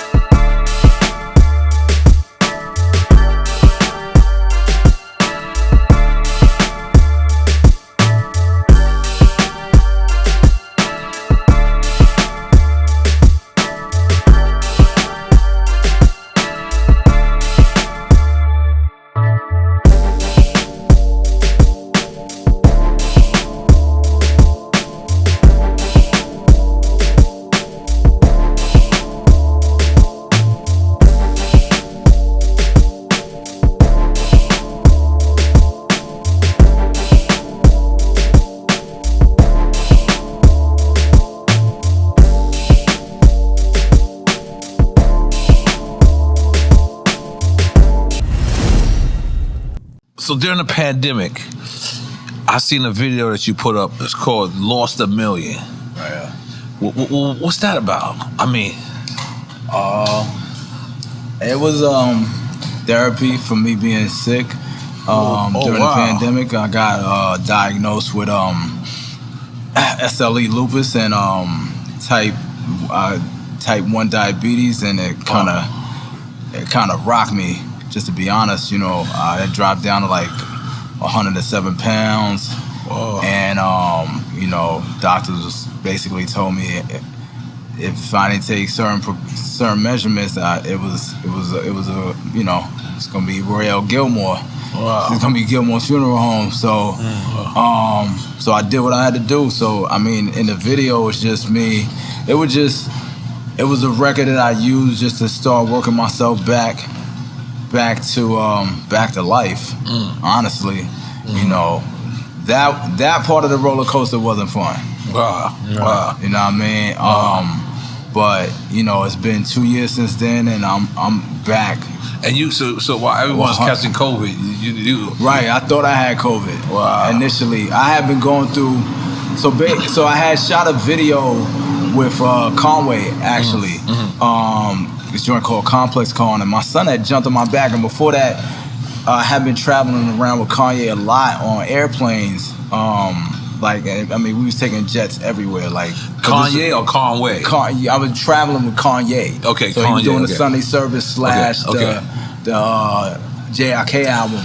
Okay. The promo for it. So I was going everywhere with it. You know what I mean? So I was just taking an abnormal amount of flights for 2019. So that could do a number on you. Yeah, so like my son jumped on my back at the video shoot and like it was like a crick in my neck. And I went to a primary care physician. And he gave me Meloxicam, I think it's called. And that made matters worse because it was misdiagnosed. So by the time we get to March, when the pandemic kind of, I took another flight. I went to Kanye at a fashion show in Paris. I went with him and his wife at the time. Paris Week? Huh? Fashion Week? Yeah, Fashion Week. Yeah. So I went with him, Kim, Courtney, and the kids. We flew out there. We had a good time. But when I got back, I thought felt really weak. So I actually went to urgent care. Went to try to get a COVID test because we was over in France and then it just had hit. So it was hitting in Europe first hard. Yeah, France. You know what I'm saying? So I was like, damn, I hope I ain't got this. So they ain't even know how to do the swab and none of that when I got to LA. It was all new. So I was like, yo, let me just slide back to New York on the first thing smoking, and then the quarantine happened. So thinking, this shit is, thinking it might be a month or something for shit to be closed. Shit go on and on and on and on. One thing led to another. I got very, my weight started dropping significantly, and it just got to the point where I ended up me and Kanye was having a conversation about. I was like, yo, I'm fucked up, dog. I was like, yo, I need some help. You know what I'm saying? I was in the crib basically. So Kim had found me a doctor in New York. So I had to get a spinal tap and everything. They discovered I had SLE lupus. Which I was like, I didn't understand. I was like, nobody in my family got it. The stereotype is that it's a African American female genetic disease. Don't your daddy got the same thing? And T-Boz, right? Does T-Boz? Yeah. So I didn't, and what happened then was that because I dropped so much weight, and I was like, initially thought I had some shit called stiff man syndrome. So, cause I literally was like walking like I was like 90. Shit was crazy. You know what I'm saying? So that must have been scary as shit. Yeah, it's just And I don't scare easy, but that shit was it got to the point where I was just like, I'm just thinking it's gonna happen. You know what I'm saying? Like I'm like writing Will out and all that shit. You know what I'm saying? What wound up happening, I had to take steroids to get my system to jump back up. So I wound up taking steroids, but then taking steroids, I was taking prednisone. And then doing that, the milligram dosage is the equivalent to like glucose. So my God, don't tell me that created the diabetes. Yeah. So basically, then I got to an endocrinologist and they was like, yo, if you don't take insulin, you're gonna die. Your pancreas is done. You know what I'm saying? And you know what I mean? I told Money, I was like, yo, I got a son, yo, just to shoot me. Fuck it. You know what I'm saying? Because I was really apprehensive about taking insulin because everybody I seen take insulin was like fucked up. They wasn't like, they wasn't thriving no more. It was just like, it was like, it was like, it looked, from my vantage point, like I was wrong because it actually helped me tremendously. Right. But from my lack of education about it, I just kind of panicked. I was like, nah, I don't want to do that. And they was like, yo, if you don't do it, you're gonna die. Your pancreas is done. Like, you only thing you could do is jumpstart it with insulin. You know what I'm saying? So I was like, yo, all I did was think about my son. I was just like, yo, just do whatever you gotta do then. You know what I'm saying? Just to give it to me now. Hey, why we waiting for it? The shit is already fucked up. You know what I'm saying? So did that, and then I just started changing everything. Because I was still eating the same way with the medicine, and that was only leading to the grave, honestly. Like, I was still eating, thinking like I could have whatever the fuck, and whatever. It was just a lot of shit. And so with that, I began meeting with more doctors and nurses, and shout out to Northwell Group and my new basically primary physician, who's my lupus specialist, Dr. Nino. She definitely was a conduit for me to save for my life to be saved. I gotta make some noise for that, man. I didn't know none of that. Asking that question, Lost a Million. You know what I mean? Yeah, I didn't know. Yeah. So Lost a Million was basically my way of just telling the story. Right. Like telling of everything that happened. Because I feel like my life, I was literally watching myself lose millions. Right. Because that's the value that I have for myself. So it wasn't even. It's a metaphor. It's a metaphor, so to speak. Just to saying, like, I'm literally watching my life, and I gotta either I save me or I'm gonna lose everything. Right. Yeah. On one hand, I want to pop the champagne with you, but on the other hand, it's just like I'm not sure. We got some more shit to talk about, though. Yeah, I mean, like, we might get to the shit. I mean, because and you also got to work with K Slade too before he passed away. Rest in peace, K Slade. Yeah, rest in peace, K Slade. I did the rolling 100 Deep. Yeah, 100 Deep. Yep. Yeah, man. K Slade is definitely gonna be missed, man. Yeah. It's so crazy he died from COVID. It's just the thing about the pandemic, what I don't think people will ever fully understand is the amount of death that we've had to deal with in real time because of social media. Right. I watched even when I was going through what I was going through, I was immobilized. I was on the couch and I'm just looking at all my social media platforms. I remember I was on drugs and I saw Breon dancing the Teddy Riley. Teddy Riley, and I thought I was in the Twilight Zone. I was like, wait, what the fuck is Breon doing? He was definitely the hype man. He was I was like, yo. Not even the hype man, the hype dancer. Right, he was the hype dancer. Like, yo, he had no mic. He was just like, yo. He was doing all of this. I gotta be dying. What is Breon doing? Yeah. Shout out to Breon. That's my nigga. I couldn't process. Cause it was hard to process that. Number one, the industry was shut down from what we know. It's a new industry now. Like basically, we now work on the phone. The offices in New York, as far as record companies, still are not. Universal's still not open. Right. You know what I'm saying? So we've had to figure out how to adapt to the pandemic. So in that adaptation, it's like, yo, you seeing. Even the emergence of Versuz was an adaptation. I thought I was like, is this shit not no disrespect to the idea, but it was like almost like it was like I guess this is what we doing to cope.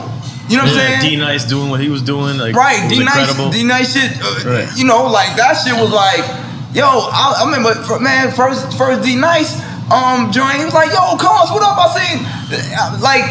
A month later, I think Oprah was on there. D-Nice wasn't shouting nobody out. It was like, holy shit! Yeah, I think Michelle Obama even came in there. Everybody. Right, I was like, yo, D-Nice shit. Everybody's on D-Nice shit at the tunnel, son. What the fuck? You know what I mean? And like I said, I'm going through all this shit on drugs, so it was like I see D-Nice as this. Shout out to my nigga. You know what I mean? Derek, my nigga from damn near since you call me D-Nice. I like how you call him Derek. That's my nigga. Yeah, that's my nigga. That's my nigga. I've been outside, my nigga. Yeah. I've been outside. I just look at all rappers, DJs who've been through what we've been through, and I never call them their first name. I always want to call them their superhero name. I mean, he liked to be called Derek. Yeah? Yeah. He's D-Nice to me, motherfucker. He's D-Nice to me, though. That's D-Nice. But you know what I mean? But, you did that record? Yeah, I did that record. Your studio, that's right? We did it together. We all did it together. Yes. Holy moly guacamole. So what's next for you, Cons? Did we touch on the reality TV? No, let's not. Let's not? Let's not. Oh my God. Why not? It's a bag. I seen an interview where you were saying it's a bag. You don't want that bag no more? I just passed on doing it. They asked me to do it. I didn't do it. Yeah, I did Drink Champs. That's what goddamn makes some noise. But what was it like? Coming from where you come from in order to, and then going into reality TV. Say it for a person that maybe you want to tell them not to do it. I don't know. I mean, I feel like it's listen. Tiffany's here, like I said, because like you said, I know Mona since she worked at Violator. She first started. You know what I mean? Right. So, to see what she's been able to do with the lane, the genre has, you know, that's somebody that like literally the first trip I took with Tribe was to Miami for How Can I Be Down, and Mona was working with us. She was our point person.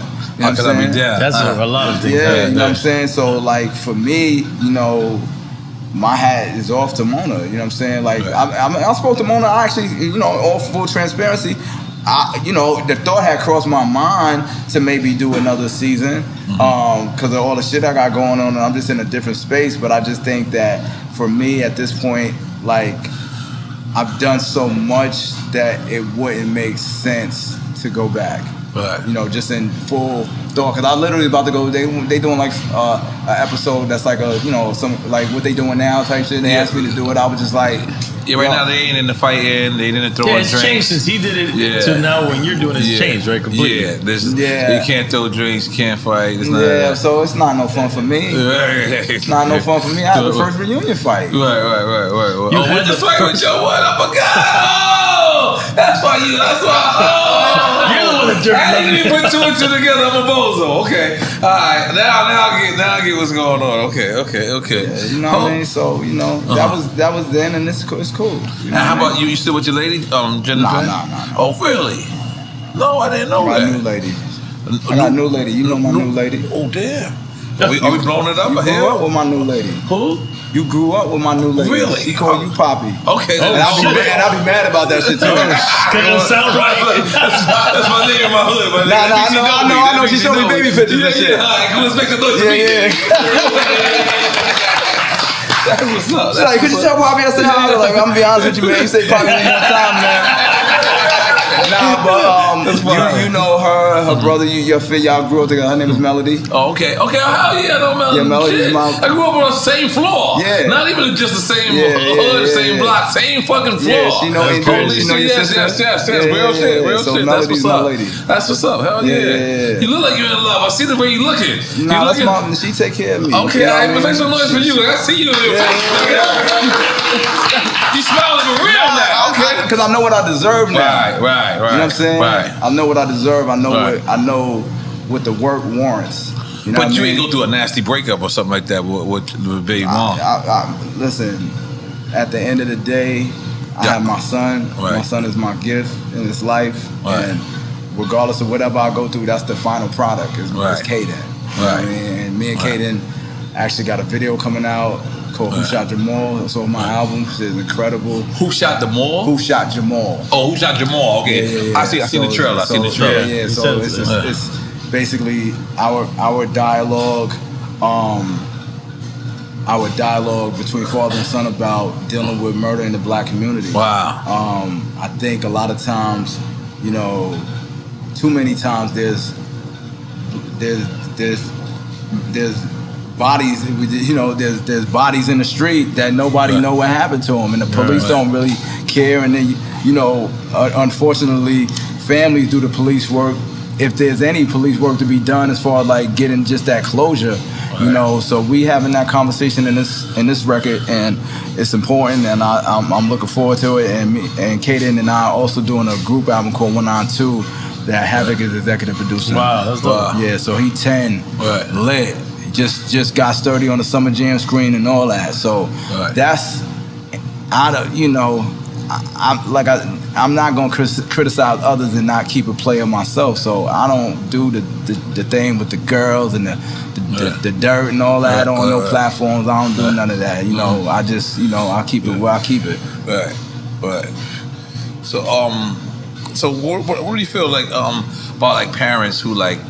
It seems like they putting their children on Front Street. Is that something that your son wants to do? Is it something like he came to you and said, "Pop," or this was something that you wanted to do, like it's practice, and then it started? He put himself on the Summer Jam screen. Okay. I ain't tell him to get sturdy. He did it. You know what I mean? I got him the VIP passes, so he do it. You know what I mean? But I think the whole thing is our generation now, we're in the position to offer nepotism, right? I don't need to get a check off of Kaden. I'm straight. You know what I'm saying? I have a resume and a contact list that provides. You know what I'm saying? So I'm able to provide for my son. He don't take me shopping. I remember, as my part for me cutting you off, I just remember one time, I think I was at the Source magazine, and I remember like hearing Benzino over talking about, yo, they thinking I'm making money off of my son. They think I'm trying to expose my son. Right. And I remember just hearing that, like, and I'm wondering, is that something? I mean, that's because that's how people that's always be the perception, right? But what you're saying about nepotism, that's true generational wealth, right? See, the thing is, there are people who actually see something in their kid and be like, yeah, this the ticket. And look, Venus and Serena Williams, right. Look at King Richard. Like that movie is so ill just due to the fact that it takes humility also to see in your child what you can't literally do anymore, right? So if you was Richard. Right. You know what I mean? The whole thing is like you had two choices. You could withhold the knowledge and hope they figure it out for themselves. Right. Or you could come up with a plan that's gonna actually be able to be executable through your seeds. You know what I'm saying? And him and his wife, it wasn't just him, it was him and his wife, and they getting shit from the neighbor. And but guess what? In 3-4 years, that wasn't the same neighbor no more. Right. They neighborhood changed. Not the same zip code. Not the same, right? They neighborhood changed because of Richard's ambition. You know, and a lot of times fathers don't get the acknowledgement of having to be the quarterback of your family, like having to really be able to see the end zone. I know, and take the heckling of motherfuckers worried about what you're doing in the process of getting from first down to first down. You know what I'm saying? The play is in the end zone. That's where the 6 points is at, and whatever else you gonna get. You know what I mean? So you gotta get there. I like that. Make some noise back, I like that. I like that a lot. Go back real quick to when you starting to rhyme, right? Right. And Tribe is starting to bubble, right? Because it was huge even from the onset, right? How was the atmosphere for you, like just seeing that and seeing that's actually family right there, right? I mean, well, the number one thing it did was give hope, because I mean at that time when Tribe comes out, we in Queens, right? So the streets is a mess. You know, when Tribe came out, the Central Park 5 got arrested, right? When not too long before that, Edward Burns had got murdered in Queens. Yep. You seen the Green Tea documentary? Nah, I ain't seen it. I saw that. That's just crazy. Right. I got it. As soon as I get to the crib. Yeah, you know what I'm saying? You know, so the streets that we lived on, man, you know, niggas was selling crack at 12, bro. Like I know, I got mans that grew up. I watched niggas smoke cigarettes in diapers.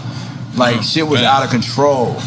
You know, in retrospect, you know what I'm saying. But at that time, it's what was going on. It wasn't nobody questioned none of that shit like that. Nobody was. I mean, you know, Al Sharpton questioned it. You know what I'm saying? When he was rocking the joint. You know what I mean? Right. Right, fat Al, skinny Al. Right. He had the perm. Yeah. You know what I mean? So, but we did like, also like that, like Tribe gave niggas hope. Right. LL gave niggas hope. Right. Seeing DMC in the hood in a Lincoln gave niggas hope. You know what I'm saying? Well, niggas, you know me. You know, I was able to battle run when I was 14. You know what I'm saying? Oh, shit. Yeah. You know what I mean? Come on, Carl, you're going too far. I ain't going nowhere. You went too far. How you think I got in Tribe? You battled Run-D.M.C. I battled Run got a 320E gold joint. And he was a reverend at the time? Nah. He had a Sergio Tataccio windbreaker track. Sergio Tacchini, right. I like how you try to make it sound more fresh. I mean, you know. I stayed on. He been flying too long. No, but that's some legendary shit. You serious? So you battle Run. Where Buster told Tip, I battle Run. I got in Tribe. Buster told Q-Tip. Buster was there. And said, if you battle... No, Buster was there. He told... No, not if. I did. Okay. At 14? 15. I mean, same difference. Yeah, on 192. That's the name of my label, 192 Records, because that's where I got the money. Queens get the money. You ain't leaving the block without getting this work. Did Run have the hat on? Nah. No, this is before that. This is before the hat. This ain't no derby Run. Oh, he This he Run, this jacket deep. on? Nigga, this is He Run might have had the fedora. He might have had the fedora. Nah, that's fedora. TV, man. Y'all watching TV, man. This is Run in the street, Okay, nigga. well, he had, Hottest nigga in Queens. He had a haircut? He had a baldy. Nah, when they did Down with the King. Okay, all right. This is Down with the King Run. This 92, 91. And where y'all at? Let's get Oh, in front of the cleaners on 102. Okay. Me, him, Spank G. Right, me, him, Spank G. Busta Rhymes, Rumpelstiltskin. Rumpelstiltskin, haven't heard that name in a while. Right. All right, did he have on Adidas? I don't remember. I ate food. Okay, all right. You say you beat Run. I ate food. I'm saying cause I'm not here to disrespect nobody. So I'm not saying it wasn't like. If you need to pop a bottle of champagne. If this is real, listen, man. If this is real, What do you say? If this is real, come on, listen. You want to pop a gold bottle? Bro, you know, you probably. I'm gonna pop a gold bottle. Yeah, probably. Because I ain't never heard a nigga say they battle. I heard Mad Skills say that he wanted an autograph from Run, but no one never came on and here and and said Run responded to that, so we might get yeah, Run responded to that. No one came on here and said they battled listen. Run and won. I got okay. Continue to go.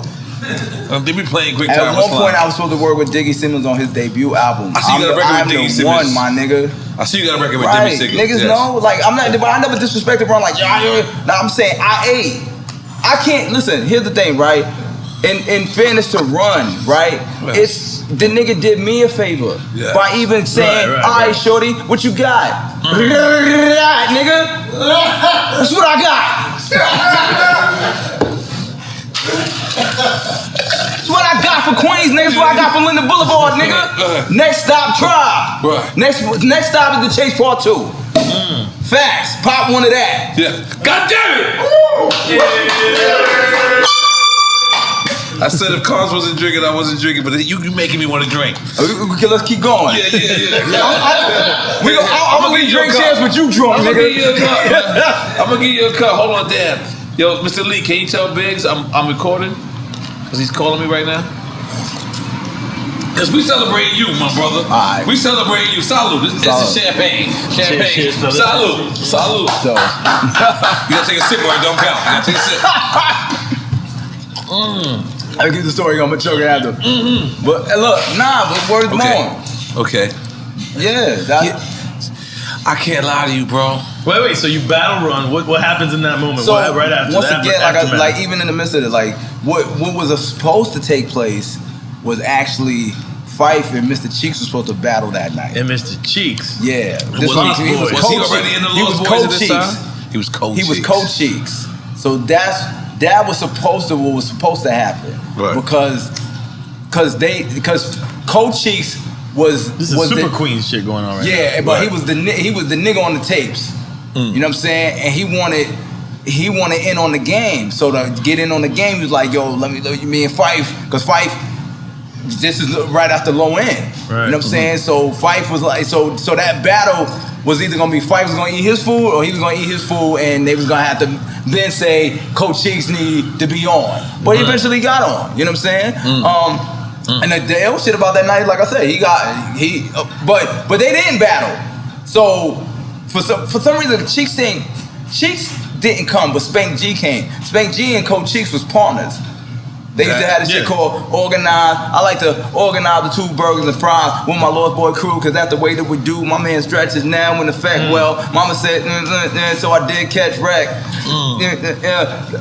The real deal, like Holyfield making emergency phone calls. My nightmares, worse to Freddy. Don't scheme on my dream. Just get your machete right. That nigga was nice back in the day. That nigga was nice. It was him. He was nice, and Redman, they both did tapes at Montebello. And that's how Redman got on. Redman got popular. He was already kind of fucking with E, but the shit with him and Biz, the Montebello tape is what made Redman. Oh, yeah. Yeah, we heard that. Yeah, You know what I'm saying? We heard that Biz wouldn't put him on. But Biz wouldn't put him on. No. But didn't Red say he was spinning for Redman was DJing that for right. So, but then he got on the mic. He said, "Redman slacks, no halves. I got a knapsack of raps to give you more power to snap. I get the power from Great Skull Castle, and I got the power to smash you and thrash you." That nigga back in the days. Nah, Red was right. He let a clip off on that shit. So my point is saying either one of those rhymes was that so the kind of the stage was set for the shit, but Cheeks, I don't think for some reason got there, but then Run came and pulled up out of nowhere. You know what I'm saying? And when Run came, we all was out there, and then we started, and then Run went, then I went, then Run went again, I went again, and then that's how it kind of turned to Smack DVD. Not Smack DVD, like Queens Get the Money. Shout out to Run for doing that though. Yeah, that's why I never try to come at it like, yo, Run, I told Run, it wasn't that. Run gave me the crown. He's already a super legend right, at that time. Run passed the torch to me. Wow. But it was in a battle mode. Wow. You know what I'm saying? He didn't give it to me like, yeah, right, you shorty. had to earn it. Right, he didn't give it to me like, yeah, I'm gonna put you on Down with the King with me, you and Pete Rock. Nah, I was like, nigga, if you don't tear me up, you got told by Run and you might as well quit. Right. You know what I'm saying? Because there ain't no coming back from that shit neither though. Nah. Who else you battled? I ain't battled, but me, you, and 50 did Shades of Hip Hop, nigga. That's right. I wanted to see you doing it. I wanted to see that. I was waiting for you to bring that up. Yes. That was a beautiful. And Punchline. That was a beautiful. Shout out to Punchline. Punchline got busy on it. That was partners. Wasn't it? He was a part of a group. Punchlines and Words. Yeah. Yo, you know what's crazy? Living that moment, I did not know how special that moment was. Right. Like, you know, I never would have realized that shit would have made it to the 21st century. Like, look at all who the fuck we are. Right. And that shit is ill. She's sitting there. We in my session. That's my session. Your That's session. my beat. Right. And I don't even know. I came for Kid Capri was doing his album. Yes. That's what. If all right, for people that don't know, you can go right now on YouTube or somewhere. It's a famous freestyle. This is before like the pun freestyles and all this. This was during the NRE album. It's me, Consequence, 50, and Punchline. And Punchline. We all went twice. And everyone. And I'm talking about. Let me tell you something. Because it wasn't like we were battling like I was trying to say, but we were battling, but not battling each other. Niggas was battling. We had Trackmasters in the room, who was the #1 producers at the time. Trackmasters in the room, what they beat playing in the background, but I have never been able to rekindle like that type of moment. Like that shit was ill. That was an era. Yeah, and it was so spontaneous. Wait, you can't just blame it on the era. I gotta say, I don't think that type of era is that comes back. Okay, I agree with you. There's definitely a moment in time because at the time, because of the position that all four artists was in. You know what I feel like that Nori and I feel like that moment could rated the XXL freestyle. That's arguably a point to be taken. Like, that's before we were all if you're gonna say that, but if you're gonna say that, right? I was gonna say really that's the BET cipher. Oh, okay. That's what that really is. It's the BET cipher. Because that's the way it looks. Because of the fact that it made it to the future from that. It was on a VHS tape. It got uploaded, which once again, you know what I'm saying, double back to what we first started from the beginning of the conversation, there wasn't even YouTube when we did that. You know what I'm saying? So that we've been viral, but we was viral for what it was. But it still was viral. It went viral once viral was a viral. Yeah. That version of viral back then, it was definitely but it went viral once viral was viral. It was like, nigga, send this out too. It was holding out. It was holding out. Serious. Every time somebody posted that has a platform, it goes viral. Yes, you're right. Because it's like it's a new thing every time, and like I'm saying, I think it was the position of you was the nigga at the time. 50 was just got signed to Trackmasters. How to Rob didn't even come out yet. I was coming out of Tribe in between deals and Punch and was trying to get a deal, so he was hungry. So it was like the chemistry just all made sense. Like if 50 would have had out the G Unit mixtapes, it wouldn't have been that same situation. Right. If you would have already had Out Super Thug, it wouldn't have been that situation. Right. You know what I'm saying? It was just like. Why were you guys in the same room? Was it Violator the common denominator? No. Trackmasters was the common denominator because they were working with Nori. Yeah. Okay. And I was there for Kid Capri session. He was also working with the Trackmasters. It was all a Sony situation. Okay. Yeah. And Kid Capri also did the beat that he did for me that night. He gave it to me Shout that out to night. Capri, man. Yeah, shout out to Capri. But that's a legendary moment, and I look for that. I look for that like in other people's genres of music, and I don't think that chemistry. I don't think that hungerness. It was a special time in hip hop, man. You gotta, I mean, the '90s. What was your favorite? What's your favorite period in hip hop? What's your favorite era? Excuse me. I mean, I got moments more so than just like time period. I mean, as a fan though, look at it as a fan. Yeah. One of my favorite moments that probably should be my favorite moment is the Bad Boy era. Just because you gotta understand, I was in Tribe, but I was looking at that shit like. Right. Oh, you was fucking with it. Man, that feels so good. Record. Horse and Carriage. I was in Army fatigues. I hated that shit. I was supposed to hate it, but I was going to the tunnel every weekend. I could. It was like, listen. One thing. You know. Look at us now on Revolt TV. Goddamn. Shut up on that. Yeah. One thing is for sure. Like Puff knew how to make a record that made women react. Hits, but not just hits. That made women react. Mm-hmm. You know, a lot of what's going on now is people not really understanding. Also, like if your shit is overtly masculine, right? You know what I'm saying? That doesn't include women, right? It's, you know, if we got one guy who defines that, Nas Escobar. But Nas got short, say what's your price. But at just first, to back it up. That first album, Nas has some bitches, baby. No, Nas has some bitches because he had the buzz. Right. But you know what I'm saying? But there's because I think it's different. I think what you guys are saying is different things going on. But then look, let's keep it real. Mm-hmm. Even with Nas, right? Mm-hmm. He has Illmatic, right? Mm-hmm. He got the bitches, but then said, if I really want the bitches. Go get Lauren. No, because he had the tunnel bitches.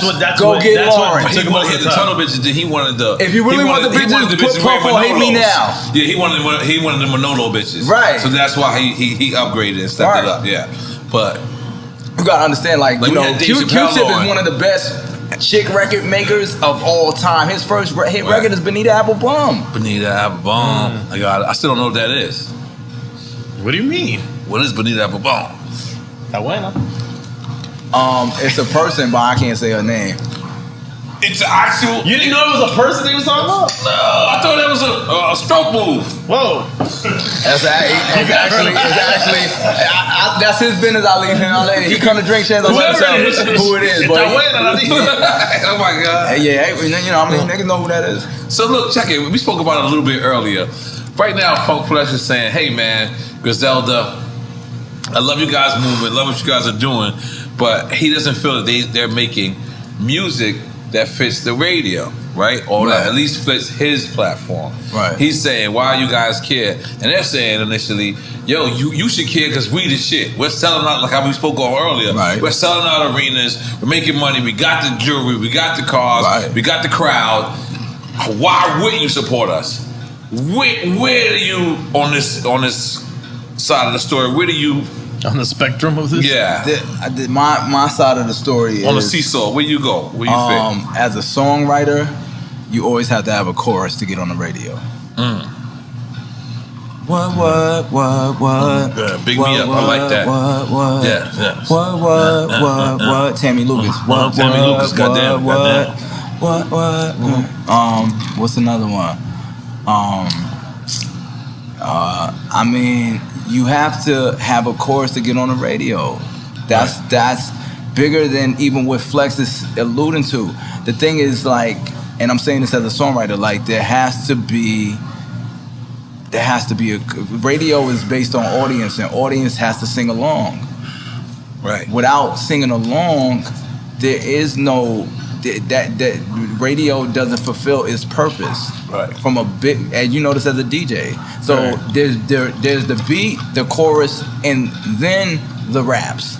Right. As far as records that are hit records blowing up, Eric B for President was not just I came in the door. I said it before. It was doom to doom doom doom doom doom doom. I came in the door, I said it before. I never let the mic magnetize me no more, but inspiring me, buying me, inspiring me to rhyme. I can't hold it back. I'm looking for the line, taking off my coat, clearing my throat. The rhyme will be kicking in until I hit my last note. I know the words to that shit to this day. Right. You know what I'm saying? Right. So the thing is, it's about resignation and inclusion, right? I'm saying this as a songwriter. I'm not specifically saying this about that, even that argument. I'm saying the components of a record that works at radio and rap is based on engagement. Because some will argue right now, Cardi B got a hit record and it's only the chorus that plays once or maybe twice. Cardi B with Lil Durk and Kanye right now. Well, remember what Flex said though. He said that what dictates what goes on the radio is Spotify and YouTube.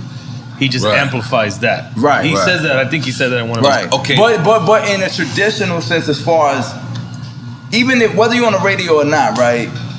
A record like Banned from TV, no hook. Considered a hit record. Yeah, but y'all raps are like choruses. All right, Combs. All right, Combs. I ain't gonna regardless argue with you. Regardless of TV. What's nature shit? Regardless of rain or snow, sleet or hell, I kick street tail, choking niggas like a free will. Golden State, holding your face in the palm of my hand. Like it's part of the plan, I had to talk it like I did. Walking how I see it, thug my thug down orthopedic, cause I'm soon to be up. Yo, I know the fucking raps, bro. Right. But remember, that was an era before hip hop was mainstream on radio. But we had small mix show segments in that era. But especially in our markets, not New York. There's a component to resignation that just happens, right? Right. Like there's a component to resignation that just happens. There's a tone of voice, there's a beat, there's just things that make people in 3 listens start fucking with it. You know what I'm saying? Well, it helps the program, basically. Right. So in your opinion, you haven't heard a record like that from Griselda? What I think, my personal opinion, like at the end of the day, right? If that wasn't even the case, there's nothing wrong with that. Griselda's been on like a 3-year run, right? Like in the spotlight, right? And they've managed to like transition and transform into like the biggest shit. Independent or not. Independent, I told right? you they were playing them in South Africa when I went to South Africa. Right. So the thing is like, but is there ceiling for more with Griselda? Yes, absolutely. They made them niggas is 3 stars. Right. They three hip hop household names. Right. So do I feel like in fairness and in love as them as my brothers, can they deliver the biggest records of their career now? Yeah, you got every resource, you up. Yeah. You know what I'm saying? But you might have to go see Timberland for that. Yep. You might have to go see a Pharrell for that. You might have to see a Swiss. And say that though, but say, yo, listen, because a lot of people think it's just counterproductive to kind of get to the gatekeeper shit, right? Hold on, I'm just saying this. I think when people think that when you say radio record or you say a club record, and people automatically think commercial. You can make a record that is radio friendly or club friendly without it being commercial. Do you agree? You did it. You know what I'm saying? Yeah. But you know what I mean? Isn't it corny to always to go into the studio with that idea? This is my club record. This is my radio record. No, but it should flow. As long as it's flowing, it should all be organic. As long as it's organic, it should all be organic. But there's nothing wrong with being mindful of where you want to land. Yeah. You know what I'm saying? Like there's nothing wrong with that. You know, I don't think Jay-Z heard the Give It To Me joint and was like, oh yeah, I'm putting 22-2 type of rap on this. Right. Nah, nigga was like, I'm out with this smash. Right, because as a songwriter too, when I hear something, I can go either way It'll with it. Speak to you. I can say, yo, you know what? I'm gonna go mess with I'm gonna go mess with the club. I'm gonna go fuck with the club on this. Or I could be like, you know what? I'm gonna go fuck with the hood on this. But you didn't go intentionally in that spot before you had a beat, before you had anything. Go, today's my it just radio pops up record to day. me. Today's my Here's the record thing, right? day. Like, so me working with a Kanye, right? Because he a producer first. I might have I'm gonna go this way with it, and he's like, yo, that ain't big enough. Right. So then you gotta rip that piece of paper up and start from the beginning. Because Right. it's like when you got intellectual property, you can have a one level ranch or you can have a high rise, right? It's all in which you project onto the music. You know what I'm saying? So the thing is, to get to a higher plateau, you need a higher level of thinking. So sometimes you got to be your own worst critic and be like, maybe I hit this nerve already as far as my bass is concerned. You know what I'm saying? Like you brought up like Lost a Million. I didn't shoot the same level of video I did for Bloodstain for that. I knew that Bloodstain had a shot. You know what I'm saying? Lost a Million for me was my personal, my creative. So I'm not gonna service that to radio. I'm not gonna say Flex is not fucking with me because he didn't support the hottest record on the street too. Yeah, now that's what Flex is support. Right. You know what I'm saying? Because that's a joint. Has he been? Because it's gonna be the clip right now. We throwing this shit out immediately. It's today's news. Has he been supporting your shit or not? High 97 just had me come do the new music meeting. I played it for all the DJs. Played the record. I played the record for all the DJs, so it will be added. That's what I'm talking about. Yeah. You drinking that or something? Take a sip to that. I got, I'm look like I'm. At least the keys drink on here, sir. Come on, man. Come on. And smoke, brother. Come on, take a sip. We're in a different space. I'm fucking with you, but go ahead. But at the end of the day, like with the Bloodstain joint, Bloodstain gonna be my biggest record. Produced by Kanye, correct? Produced by Kanye West. This shit's dope, man. You know what I mean? And I'm, so from there now, I got the remix coming. The remix crazy. Whoa. I'm waiting on like 2 more features that I'm gonna start announcing shit, but yeah, I got the remix of the summer for this shit. Okay. Hands down. You know what I mean? So you know what I this mean? independent? I don't know what that means. You got me on that one. That's like an emoji. I ain't understand. Kind of a sort of an emoji. Sometimes I just give up. I'll be like, I don't know what the fuck that means. Is there like such a thing as like it's like can you put out a record or an album and call it like a full circle moment? Is that how it could be? Could it ever be distributed as a full circle moment? You're trying to say the Grammy family is gonna be on this? Trying to say you got all the good music and all the tribe on this? I'm feeling like. Let me ask you a question though, right? Okay. You was in the car with Ye, right? Yes. You was in the car, I seen you like the whole winter. You was like the nigga was pulling up, right? Yes. He was pulling up on me. He's pulling up on you, right? He got a lot of money, right? Yeah. Word. No, he ain't spending no money. Let's be clear. Everywhere we went, I never seen him pull out a card. Nah, he don't gotta pull out no card. He don't gotta pull out no card. He don't use cash. You know what I mean? He don't use cash. He don't even. You know what I mean? I wasn't when the bill came. I wasn't sitting around having that awkward moment. You know where y'all both look at the bill. You know what I'm saying? I just grabbed it. Nah, you walked out, right? No, I just grabbed it. No. Oh, you paid? Yeah, I paid the whole time. Oh. Yes. Well, I mean, me and you in a different space. We in a different space. Yeah. I was. You know what I mean? But it's great. But yeah, me and we just got a lot of money. Right. God damn it, man! You shining right there. Let me see what kind of watch is that. I know it's the presidential. Let me see what face is that. That's the Plain Jane. Plain Jane. Come on, God damn it! You here shining? He's here shining. You ain't got the bright watch. You got the bright watch. You know what I'm saying? Yeah. It's a grown man timepiece. You know what I'm saying? Like yeah. My brother loved me. You know what? It ain't independent. It's on 102 Records, and it's distributed by My Brother Love Me. We talking about Ye? I mean, My Brother Love Me. Okay, because we talking about Q-Tip too. My cousin Love Me. Oh, that's Primo. Primo love you a little bit. Your brother love you a lot. My brother love me like we brothers.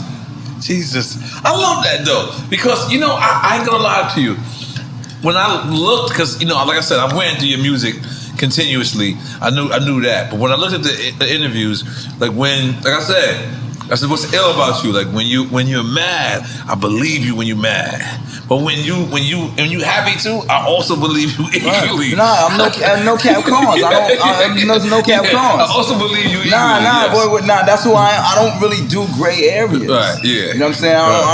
I don't halfway fuck with niggas. Right. I don't do sucker shit. I ain't on that. You know what I'm saying? If I don't fuck with a nigga know I don't fuck with him. If I fuck with a nigga know I jump out a moving van on punk for you. You know what I'm saying? Like that's who I am. You know what I'm saying? And I embrace that part of who I am. Did you say on punk? Yeah, I jumped out the van. I had 10-4 in the sleeper from Kanye. On the TV show Punk? On the TV show Punk. Oh shit! Oh, during Jesus Walks? Yeah, that's me flying out the van. Yeah, when they trying to take the footage. Right, when they trying to take the footage. Oh, I forgot that one. Yeah. Holy moly guacamole. Yeah, I forgot that one. They trying to get that shit was wild. That shit was wild. Yeah. It's always wild with us, nigga. I tell my brother love me like he love me like I'm his brother.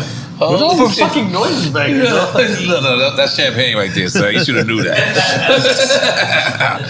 So damn, you didn't see the Supreme Team documentary. I didn't see the Supreme Team documentary, but I definitely it was well made. Definitely got to check that shit out. Like, now I'm on the roll with that, you know, because he's like a film-made documentary. Yeah, he did Ralph McDaniels. That shit was crazy. I want to, me and him. We have like a great text message relationship, but I text him, and then when he texts me back, I was filming, so I couldn't text. Right. But this is one of the first times I'm gonna go on and say, "Yo, listen, bro, great fucking work," because we from the whole other side of Queens. I think they even consider us West Side Queens. I never heard that, boy. Yeah, I believe so. Left rack. I'm talking about left rack, Queensbridge. They all consider that West Side Queens. So, for what I'm saying is that we know what was going on in Jamaica. We know, but for him to know what he knew, like the blocks and the areas. Only reason why I knew is because Uncle Wise is from 107 and God Brewer and 40 Projects, and my other cousin is from Baisley. That's the only reason why I knew it. But I was so much of a kid. Right. Like when you hear me say in Paid in Full, yo, the nigga popping the really, he was fucking with the bitches. That's because I remember when Griselda, the real Griselda, the actual lady moved to Queens. That's when Queens really got blew up because, you know, Cat and Pappy and Preem and them niggas was reeing up in Jackson Heights. So we didn't have to go uptown. So I remember my one time I ever seen Alpo, he came to 40 Projects, I believe. He was popping the willies. And that's so a lot of people think I'm saying that on Paid in Full, talking about. Well, I'm describing what I'm supposed to describe in the movie, but I'm describing what I said in real life. You know what I'm saying? That's how I wanted to ask you, when it shows a tree of people in the crew. Did they use my name? No. Baby Wise has nothing to do with Uncle Wise? No, that's his man though. Baby Wise, Baby Wise is alive, nigga. Baby Wise still alive. Yeah, Baby Wise bringing out more. So that's the L shit. Like, you know, TA. It's a bunch of BJ who be with Irv. It's a bunch of live ass niggas from that side. Them niggas live, nigga. Them niggas is turning shit up. Now you gotta watch it. I didn't realize. I definitely no. I didn't realize I never met Prince. I've met Preem. You ever met Prince? The thing is, like, when I was a shorty, because my aunt, that's your side. My aunt is Landis. Landis, niggas, like, she got a baby by shorty black brother, and Fat Cat and all them niggas, you know what I mean? Them niggas know my family. I know them niggas, like, from when I was a kid. Them niggas was the illest niggas that the energy with them niggas, was just always... they was taking care of business. They was getting a lot of money. And they was getting a lot of money on the streets. Right. So, with that comes, niggas say the rap life is the most dangerous life. At that time, that was rap life. The block life was the illest shit. You know what I'm saying? Like, niggas is, some niggas when is still in jail. When you see the documentary, you're gonna see. There's a part where LL is actually in the club. That shit is crazy, that footage. That shit probably on the ass. No, he wasn't LL yet. But he had a shirt that said LL. But he had a shirt that said LL. He's about to be... LL since like he was 15.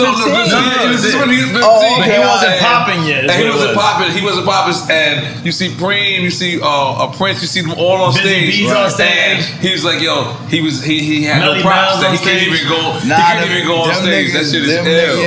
Yeah, because there's always that, you know, there's that famous pit. I think it's in Mysteries. I think it's in either Mysteries or Q Clubs. One of them when they all on stage and they all dressed up and all that shit. That shit. Yeah, I think that's it. Yep. Yeah, that shit. Them And niggas y'all didn't even know he was there. Oh, knew he was there. He didn't know it was filmed. No, he said he didn't know that it specifically was that because he said that footage Yeah, on because it's stage. someone's birthday He party. didn't know that he was right? necessarily at that party. Yeah, nah, that shit was a time back It'll come then. from Yeah, Queens. You gonna see that shit? You'll be like, oh shit! Right. Like I watched the whole shit all together, all three series. I forgot what I was telling people I was doing. I was like, yo, man, I'm doing some important shit right now. And each episode was like a complete documentary. It was dope. Completely different. I liked it the fact because at first I was like, damn, he gonna do a whole shit and not involve Irv. And then at the very last end, Irv, then he had Ashanti. I was like, shit, I believe Doug Banker's involved. Big up to Doug Banker, you know, our guy. And Peter from Massive Pill did a great job, bro. Great job. Like even down to the backstory of how the area got built up by the contractor. Yeah, that's Melody grandfather. LB Griffin. Yeah, the people that built the Griffins. Jamaica. That's crazy. That's Melody crazy. grandfather. Like I don't think that history would have been known like that. At least not outside of there. Who built Jamaican Queens? That shit's dope, man. man. Black contractors, yo. And then the riots happened. Yeah, and they cut off the streets with the trucks. It was dope. Yeah, shit, definitely. Queens got a lot of history. Yeah, we got a lot of history, bro. A lot of history, man. Queens get the money, man. Yo, so what were you doing in Passions downtown? I heard that sounds like a setup question. Right, here you go with the gun out again. It looked like he just got that text message. I was actually in a mentorship program at Passions. At the strip club? There's a mentorship program at the strip club? was a strip club. I'm sorry. Yeah. Passions is a mentorship? I was offering mentorship. I get it now. My bad. That shit went over my head. Okay. Right. You was ordering mentorship for single moms. No. I was offering mentorships and it was basically like there was like an hour class that just consisted of baby oil. There was an hour class that we would show the like basic arithmetic of how much to actually do a transaction for. It's like remedial shit. Are you saying you was a pimp for a little while? I'm saying I offered a mentorship program. I offered a mentorship program that my son doesn't know about. Did Bishop Don ever did this type of mentorship? EPC did this type of mentorship. Okay? I don't know, that went over my head. What's EPC? If you know, you know. We need a decoder for a lot of the stuff. So basically, do we know other people who entered in this mentorship? Nah, I mean, I actually had a situation that happened on school grounds out there. Sometimes, people want to change their homeroom teacher. It's okay though, Man, this got weird. Man. Yeah. You asked, I didn't ask. Homeroom, school crowd. Like I said, I over the mentorship program. I'm gonna leave it at that. Okay. For single moms. Who mama? I'm just saying. With baby oil. Who got the baby? I know there was baby oil. I don't know about a baby. Right. Because there's a meme right now that says, holla at Cons if you need to know what's up with Passions. There's a meme. You know what though? The funny thing is like, man, you like 10-4 right now, nigga. That's like how you 10-4 with this one? I don't know. That's like a 10-4 move, like nigga. Yo, nigga, ask that nigga about Passions. Right.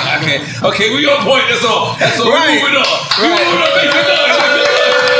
This is long though. I love that. That was a good one. I wasn't ready. I'm ready for anything, but I definitely like.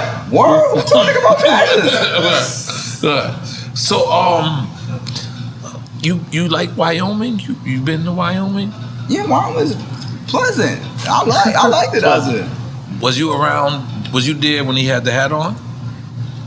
Or the MAGA hat? There's only one hat. Yeah, nah. Well, There's only one hat. I came after the TMZ. Okay. I was actually running the Tribe's merchandise.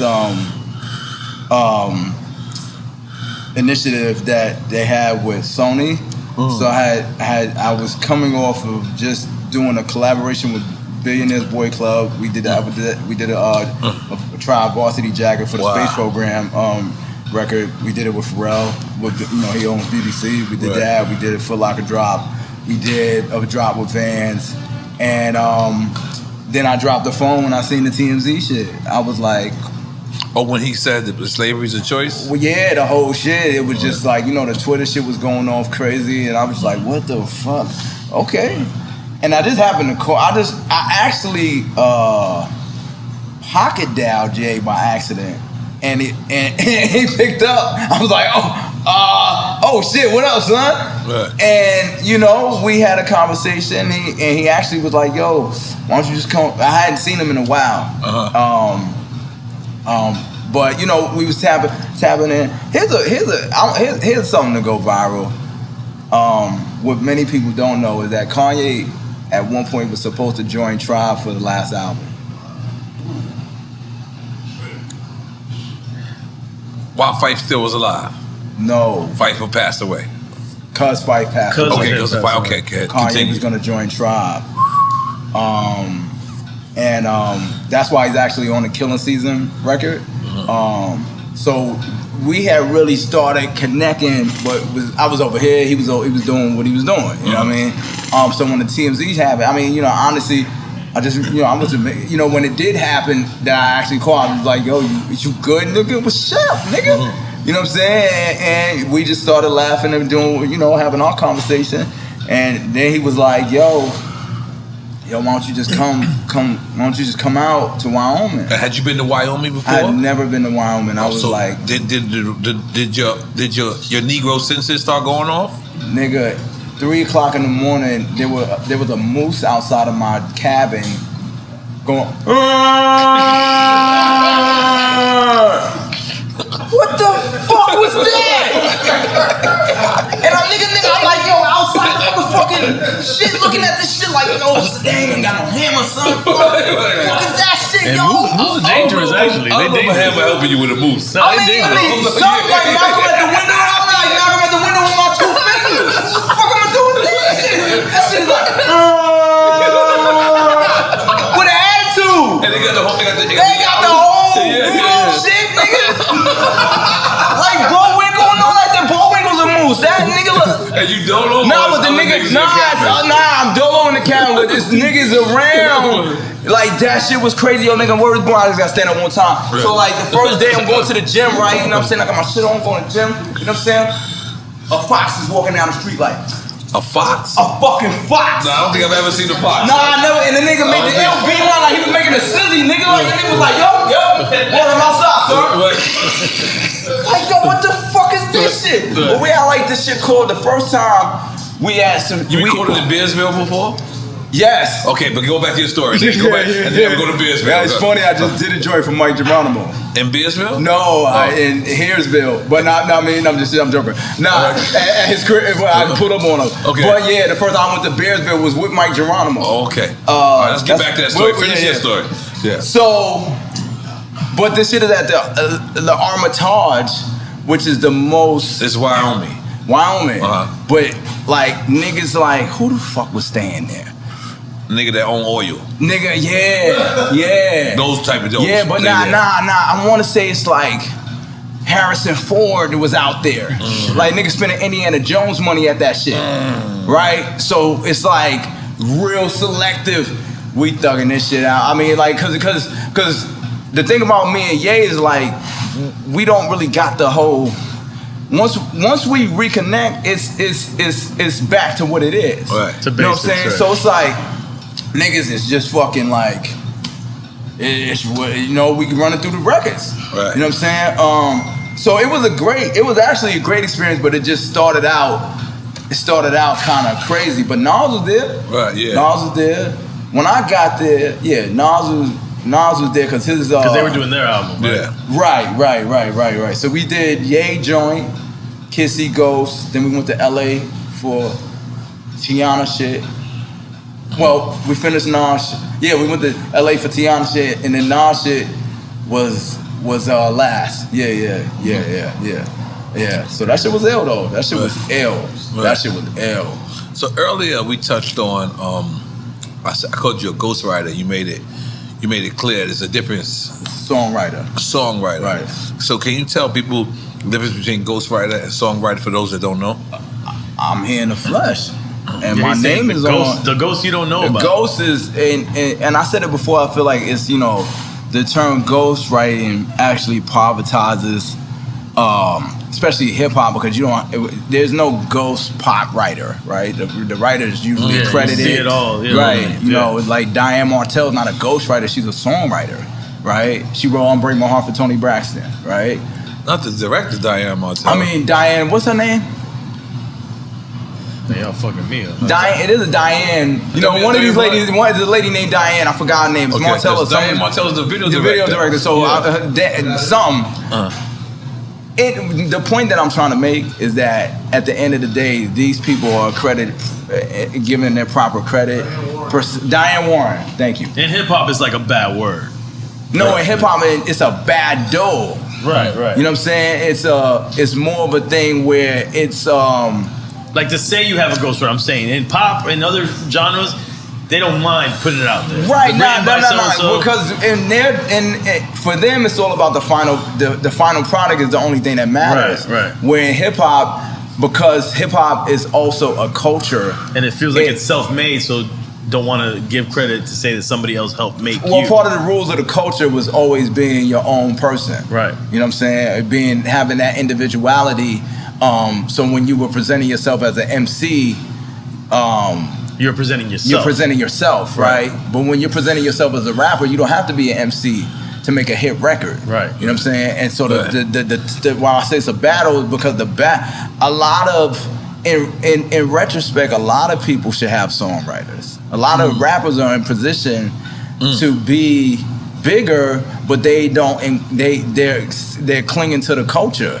You know what I'm saying? Like you, as a business person, as a businessman or woman in the music business, every resource is at your avail as long as the budget allows for such, right? So why would you be at a 6-7 figure level as far as a performer, but then minimalize yourself to like the elbow grease of writing it all yourself and it's not clicking, or trying to produce it all yourself when because you've been on tour, maybe you're a little bit out of touch of what radio's doing, what the playlists are doing, what's happening on YouTube.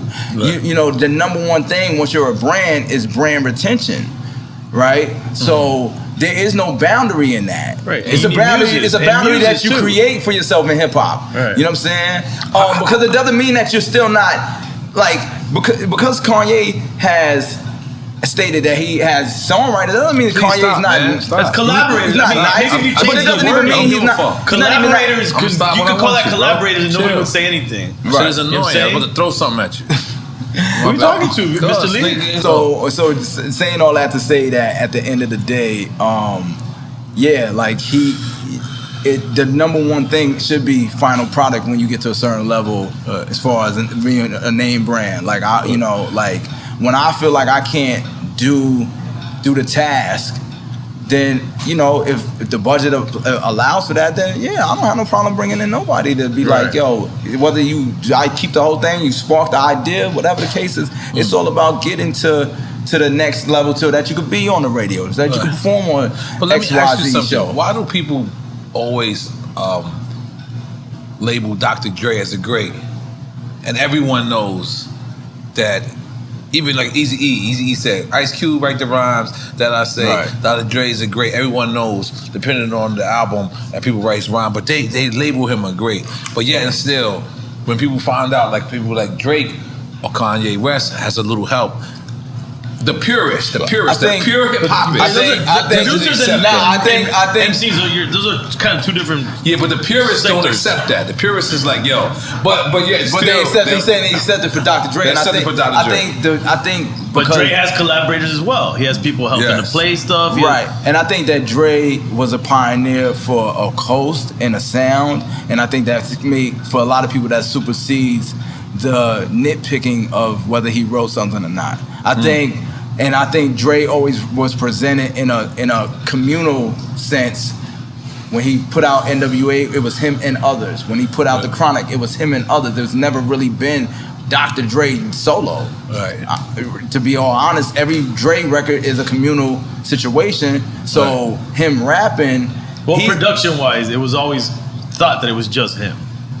but it's always been. There's never been. He's always been a front man, but it's never been all Dr. Dre project. No, not at all. Right. So the thing is, like, so he's never presented himself as But why as is he say like a considered Drake, like a Drake, right? Drake came and presented. This is OVO or Young Money present Drake as an individual, right? So we make the assumption that this is the individual who's doing it all. And no, it's never was explained that he could be collaborating. So you're saying like the branding of it? Yeah, the brand, the nothing that Drake did was wrong. It just the information was a leak, right? It was presented as a leak, so it was presented as something that the public didn't know, right? So then that made you scratch your head and be like, so is the guy that I thought, or you the guy that I thought, right? Because that's the number one thing in hip hop. It's authenticity. Or you the guy we thought you was. You know what I'm saying? Everybody who's ran into that kind of wall has been based on their authenticity. Oh, now we don't believe you. You need more people. Right. You know what I'm saying? So let me ask you. I'm gonna take a pee piece. You can ask him. This is last. We got all right, yeah, all right, cool. Game said that on here we had him on. He said that Kanye did more for him in the last 2 weeks than Dr. Dre has done his whole career. What do you feel about that statement? And where was you? Did you hear that statement? Yeah, I mean, yeah. I mean, it was on the internet. Yeah, 100%. Yeah, I think Game has admitted that he was in his feelings about the Super Bowl, right? So I mean, Game when he in his feelings, he be letting it off. Like, so I don't even know if I don't know what his intent was. I think he just felt a way about, like, exclusion, rejection, false narratives of relationships drive people to say and do things. Similar like you with Q-Tip, right? Yeah, you could say that. You know what I'm saying? I mean, yeah, that's fair to say. Like, disappointment and things of that nature drive people to, like, I don't even know if that was Game true feelings. I just think Game felt defensive. Like, he felt excluded. He, you know what I'm saying? That was a big moment, and he definitely was, as we could see, he was gearing up to put out a project. So in his mind, maybe he felt like, because Kanye actually had done certain things in that 2-week period around the Super Bowl and he was excluded from that, it made him say, it led to him saying that. Oh, okay. It's my speculation. I don't know. You know what I'm saying? I definitely don't know, but that could be a lane for that. Right. You know what I mean? So, Well, man, we asked you what's next or no? We didn't ask you what's next. You asked me what's next, so like I said, I got the album coming out. Okay, yeah, because that's what I'm saying. We got the first single. Yeah. Is that attached to a project? What project? So and what's the name of the project? The name of the project is called Nice Doing Business With You. Nice Doing Business With You. Yeah. And was that a statement? It definitely. Yeah. I mean, it's a vibe. I mean, because I think, I'm at the point, and first and foremost, it's just a statement to myself. Like, you know what I'm saying? Like, the things that I've been through, some of that's the old me. I ain't moving like that no more. You know what I'm saying? Like, so it was just nice doing business with that guy from the tribe. It's nice doing that business with the guy from Good Music. It was, the best way to part on business terms is to tell somebody nice doing business with you, right? So you saying you okay, go ahead, continue. Yeah, so I'm just saying I'm on some new shit. Super CEO. Facts. Making every decision. Right. You know what I mean? Right. I 192 Records flew me down here. Right. That's your shit. Absolutely. That's where you battle run. You battle run in front of 192, right? And whoever else wanted it. You know what I mean? But I said it earlier. And I was playing, but I'm not really playing. Would you really do verses against somebody? And if so, who you think is a worthy opponent of you? I don't know. Kid Cudi? Nah, we don't do the same thing. Yeah, that's what verses sometimes is about. I mean, if it was a celebration scenario, everything is not everything ain't. Some of that shit get nasty. Yeah, You seen it Bone Thugs and 3-6 shit. Oh yeah. Right. You know what I mean? Some of that shit get nasty. And Dream and you talking about like the pandemic? Sean Elliott. Sean Garrett. Excuse me. Yeah. And they weren't in the same room, but I felt like if they was in the same room, it'd been some cocaine, some punches flowing. Right. Nah, I don't know. It's something to think about. You know what I mean? I wouldn't want to say no names because I seen what happened with and I like both of these niggas. I seen what happened with Bleak and Jewels. I don't know. I gotta see. I'm in album cycle. So Charles Hamilton. That's a random pick. I'm just bringing niggas out the woodwork. He a nice guy though. I don't really got the Planet Asia. I mean, I don't know if that would make sense for viewers. Okay, let's keep thinking, y'all. You gotta relax. Nah, I wouldn't. He's battling against himself too. That too, and nobody. I mean, if it was in the if it was like Red and Meth, then yeah, me and Q-Tip. But I wouldn't go. Oh, you and Q-Tip against Red and Meth? That'd be tag dope. teams. You know what I would? You know what I would do? I would do me and Tip versus Black Star. And put money up. Damn. Load this shit up now, breaking news. You. If Tip was down to do it, me and Tip versus Black Star. You and Tip versus Black Star. Not Tribe versus Black Star. Me and Q-Tip versus Mos Def and Kweli. That's friendly. Respectfully. It's still respectful. Right. Like, yeah, it's still respectful, but I would do that. I would definitely do that. I would do that. I would do that. I'm not, a Q-Tip thing is not really the Versuz thing, but I'm just saying if just on an idea, as far as like, cause you put me with him, I was like, you want to put me and him versus them two, yeah. A whole native tongue one would be dope, where it's a celebration, but showcasing everybody's records. I mean, I wish it could happen. I don't think it would though. But it would be dope. Yeah, but battling nobody or native tongue is Wu-Tang. No, the whole native tongue comes out. You got De La, JB. Oh, and they all showcasing their records. At one point they was throwing around Tribe versus Outkast. That would be crazy. Yeah, that would be dope actually. I never got my Tribe Called Quest plaque. But let's get back to your shit. Yeah. They say I fucked it. Yeah. That's a Kim Lumpkin question. Yeah. You got your black? Actually, I didn't even get one for the last one. I'm due it. I mean, obviously, you know what I'm saying? I mean, I'll be picking up.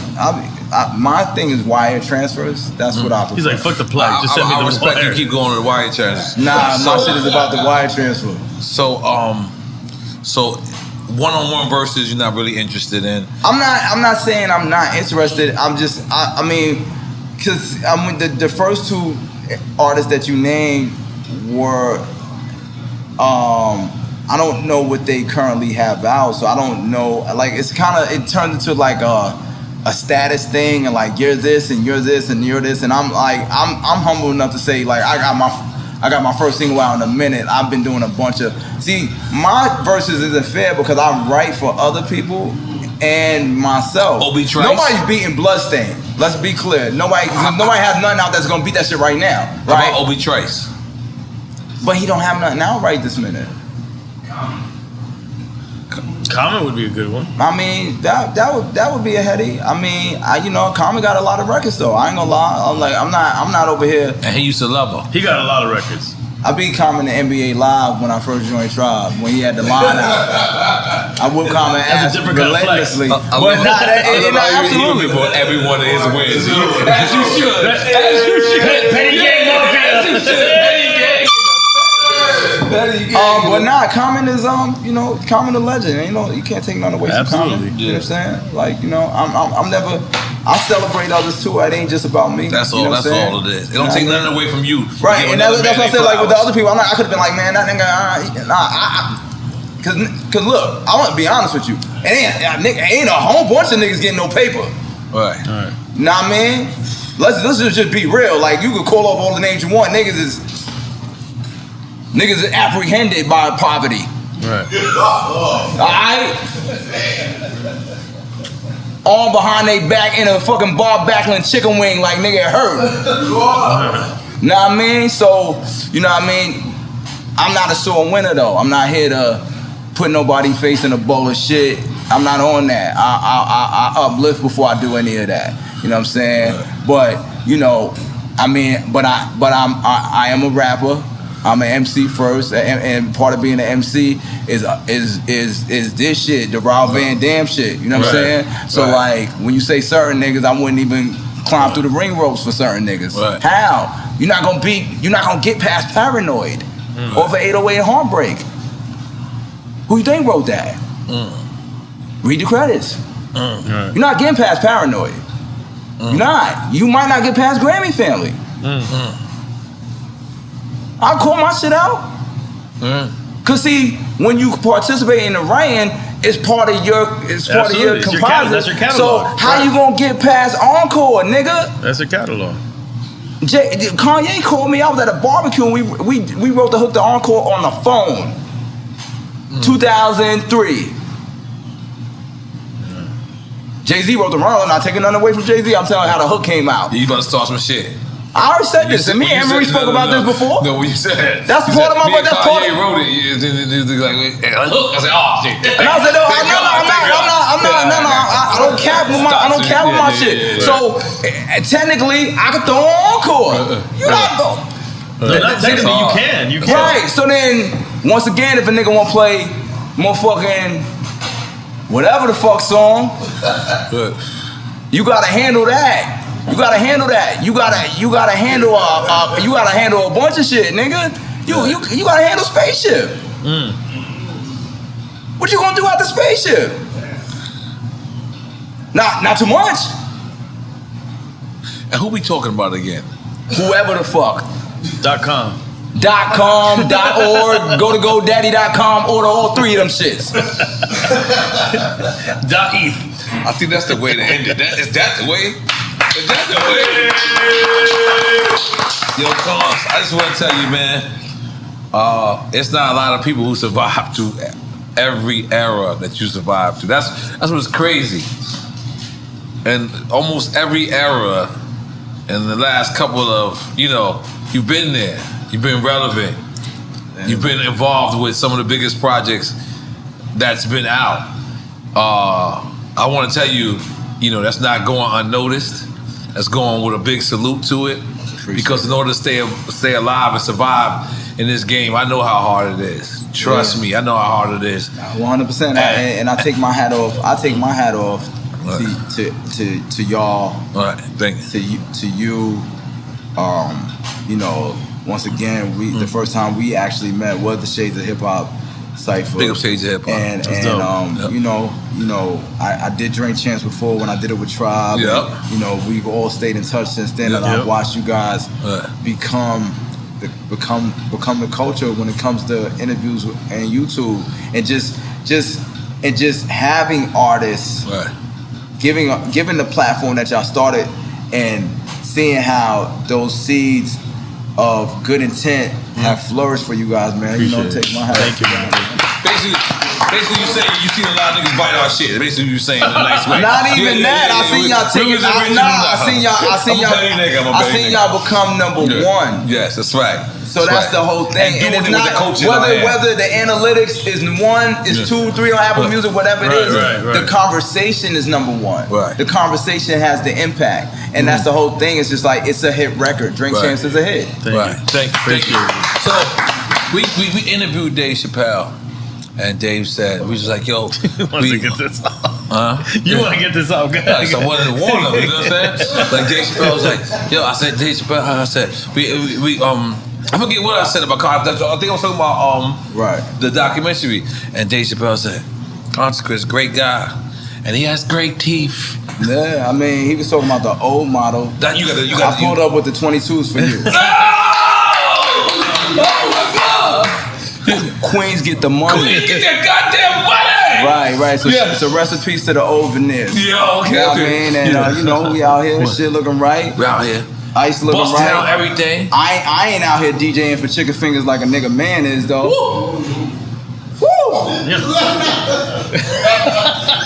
What's causing all this? Ric Flair said. I ain't out here DJing for chicken fingers. They don't call me DJ Honey Mustard, nigga. I fuck with Dave. Like Dave my man. Dave my man. So like I told you when we did the text, it's like, you know, like that's a nigga getting his shit off, and that's cool. That's my man. He shouted me out on the Grammys. You know what I'm saying? You know, but you know, like them shout outs, you gotta watch them shout outs, cause then I might shout niggas out. Like, it ain't nothing, nigga. Y'all, nigga. You think bitches don't like Louis Vuitton? I'm still buying Louis Vuitton, nigga. It ain't stopped in 2016. Cause Virgil gone. Recipes of Virgil. Virgil was sending it to me. Like I said, there's not a lot of people who survive with the this line of questioning. No. You was ready for the question. No, I mean, in general, like because you know, it's a lot of shit that goes on. There's a lot of shit that you stay strong for, and you hear you still to the test of time, and you hear. So we want to give you your flowers, which we did. We want to, you know what I mean, salute you. And we going you got anything else to say? Anything else more to say? While we on Revolt, make sure you follow me on Instagram at ConsTV. Repost any clip from this interview, because I'm sure when I reflect back on it, I'll be like, at least let me see it hit 1 million. That's all I'm asking. And the one thing you can say, you wasn't drunk. That's the right. Oh no! I ain't touched nothing. Nigga got it. Nigga got it. It is what it is. So let's make some noise for cause. We take some promo and then that's it. Yeah.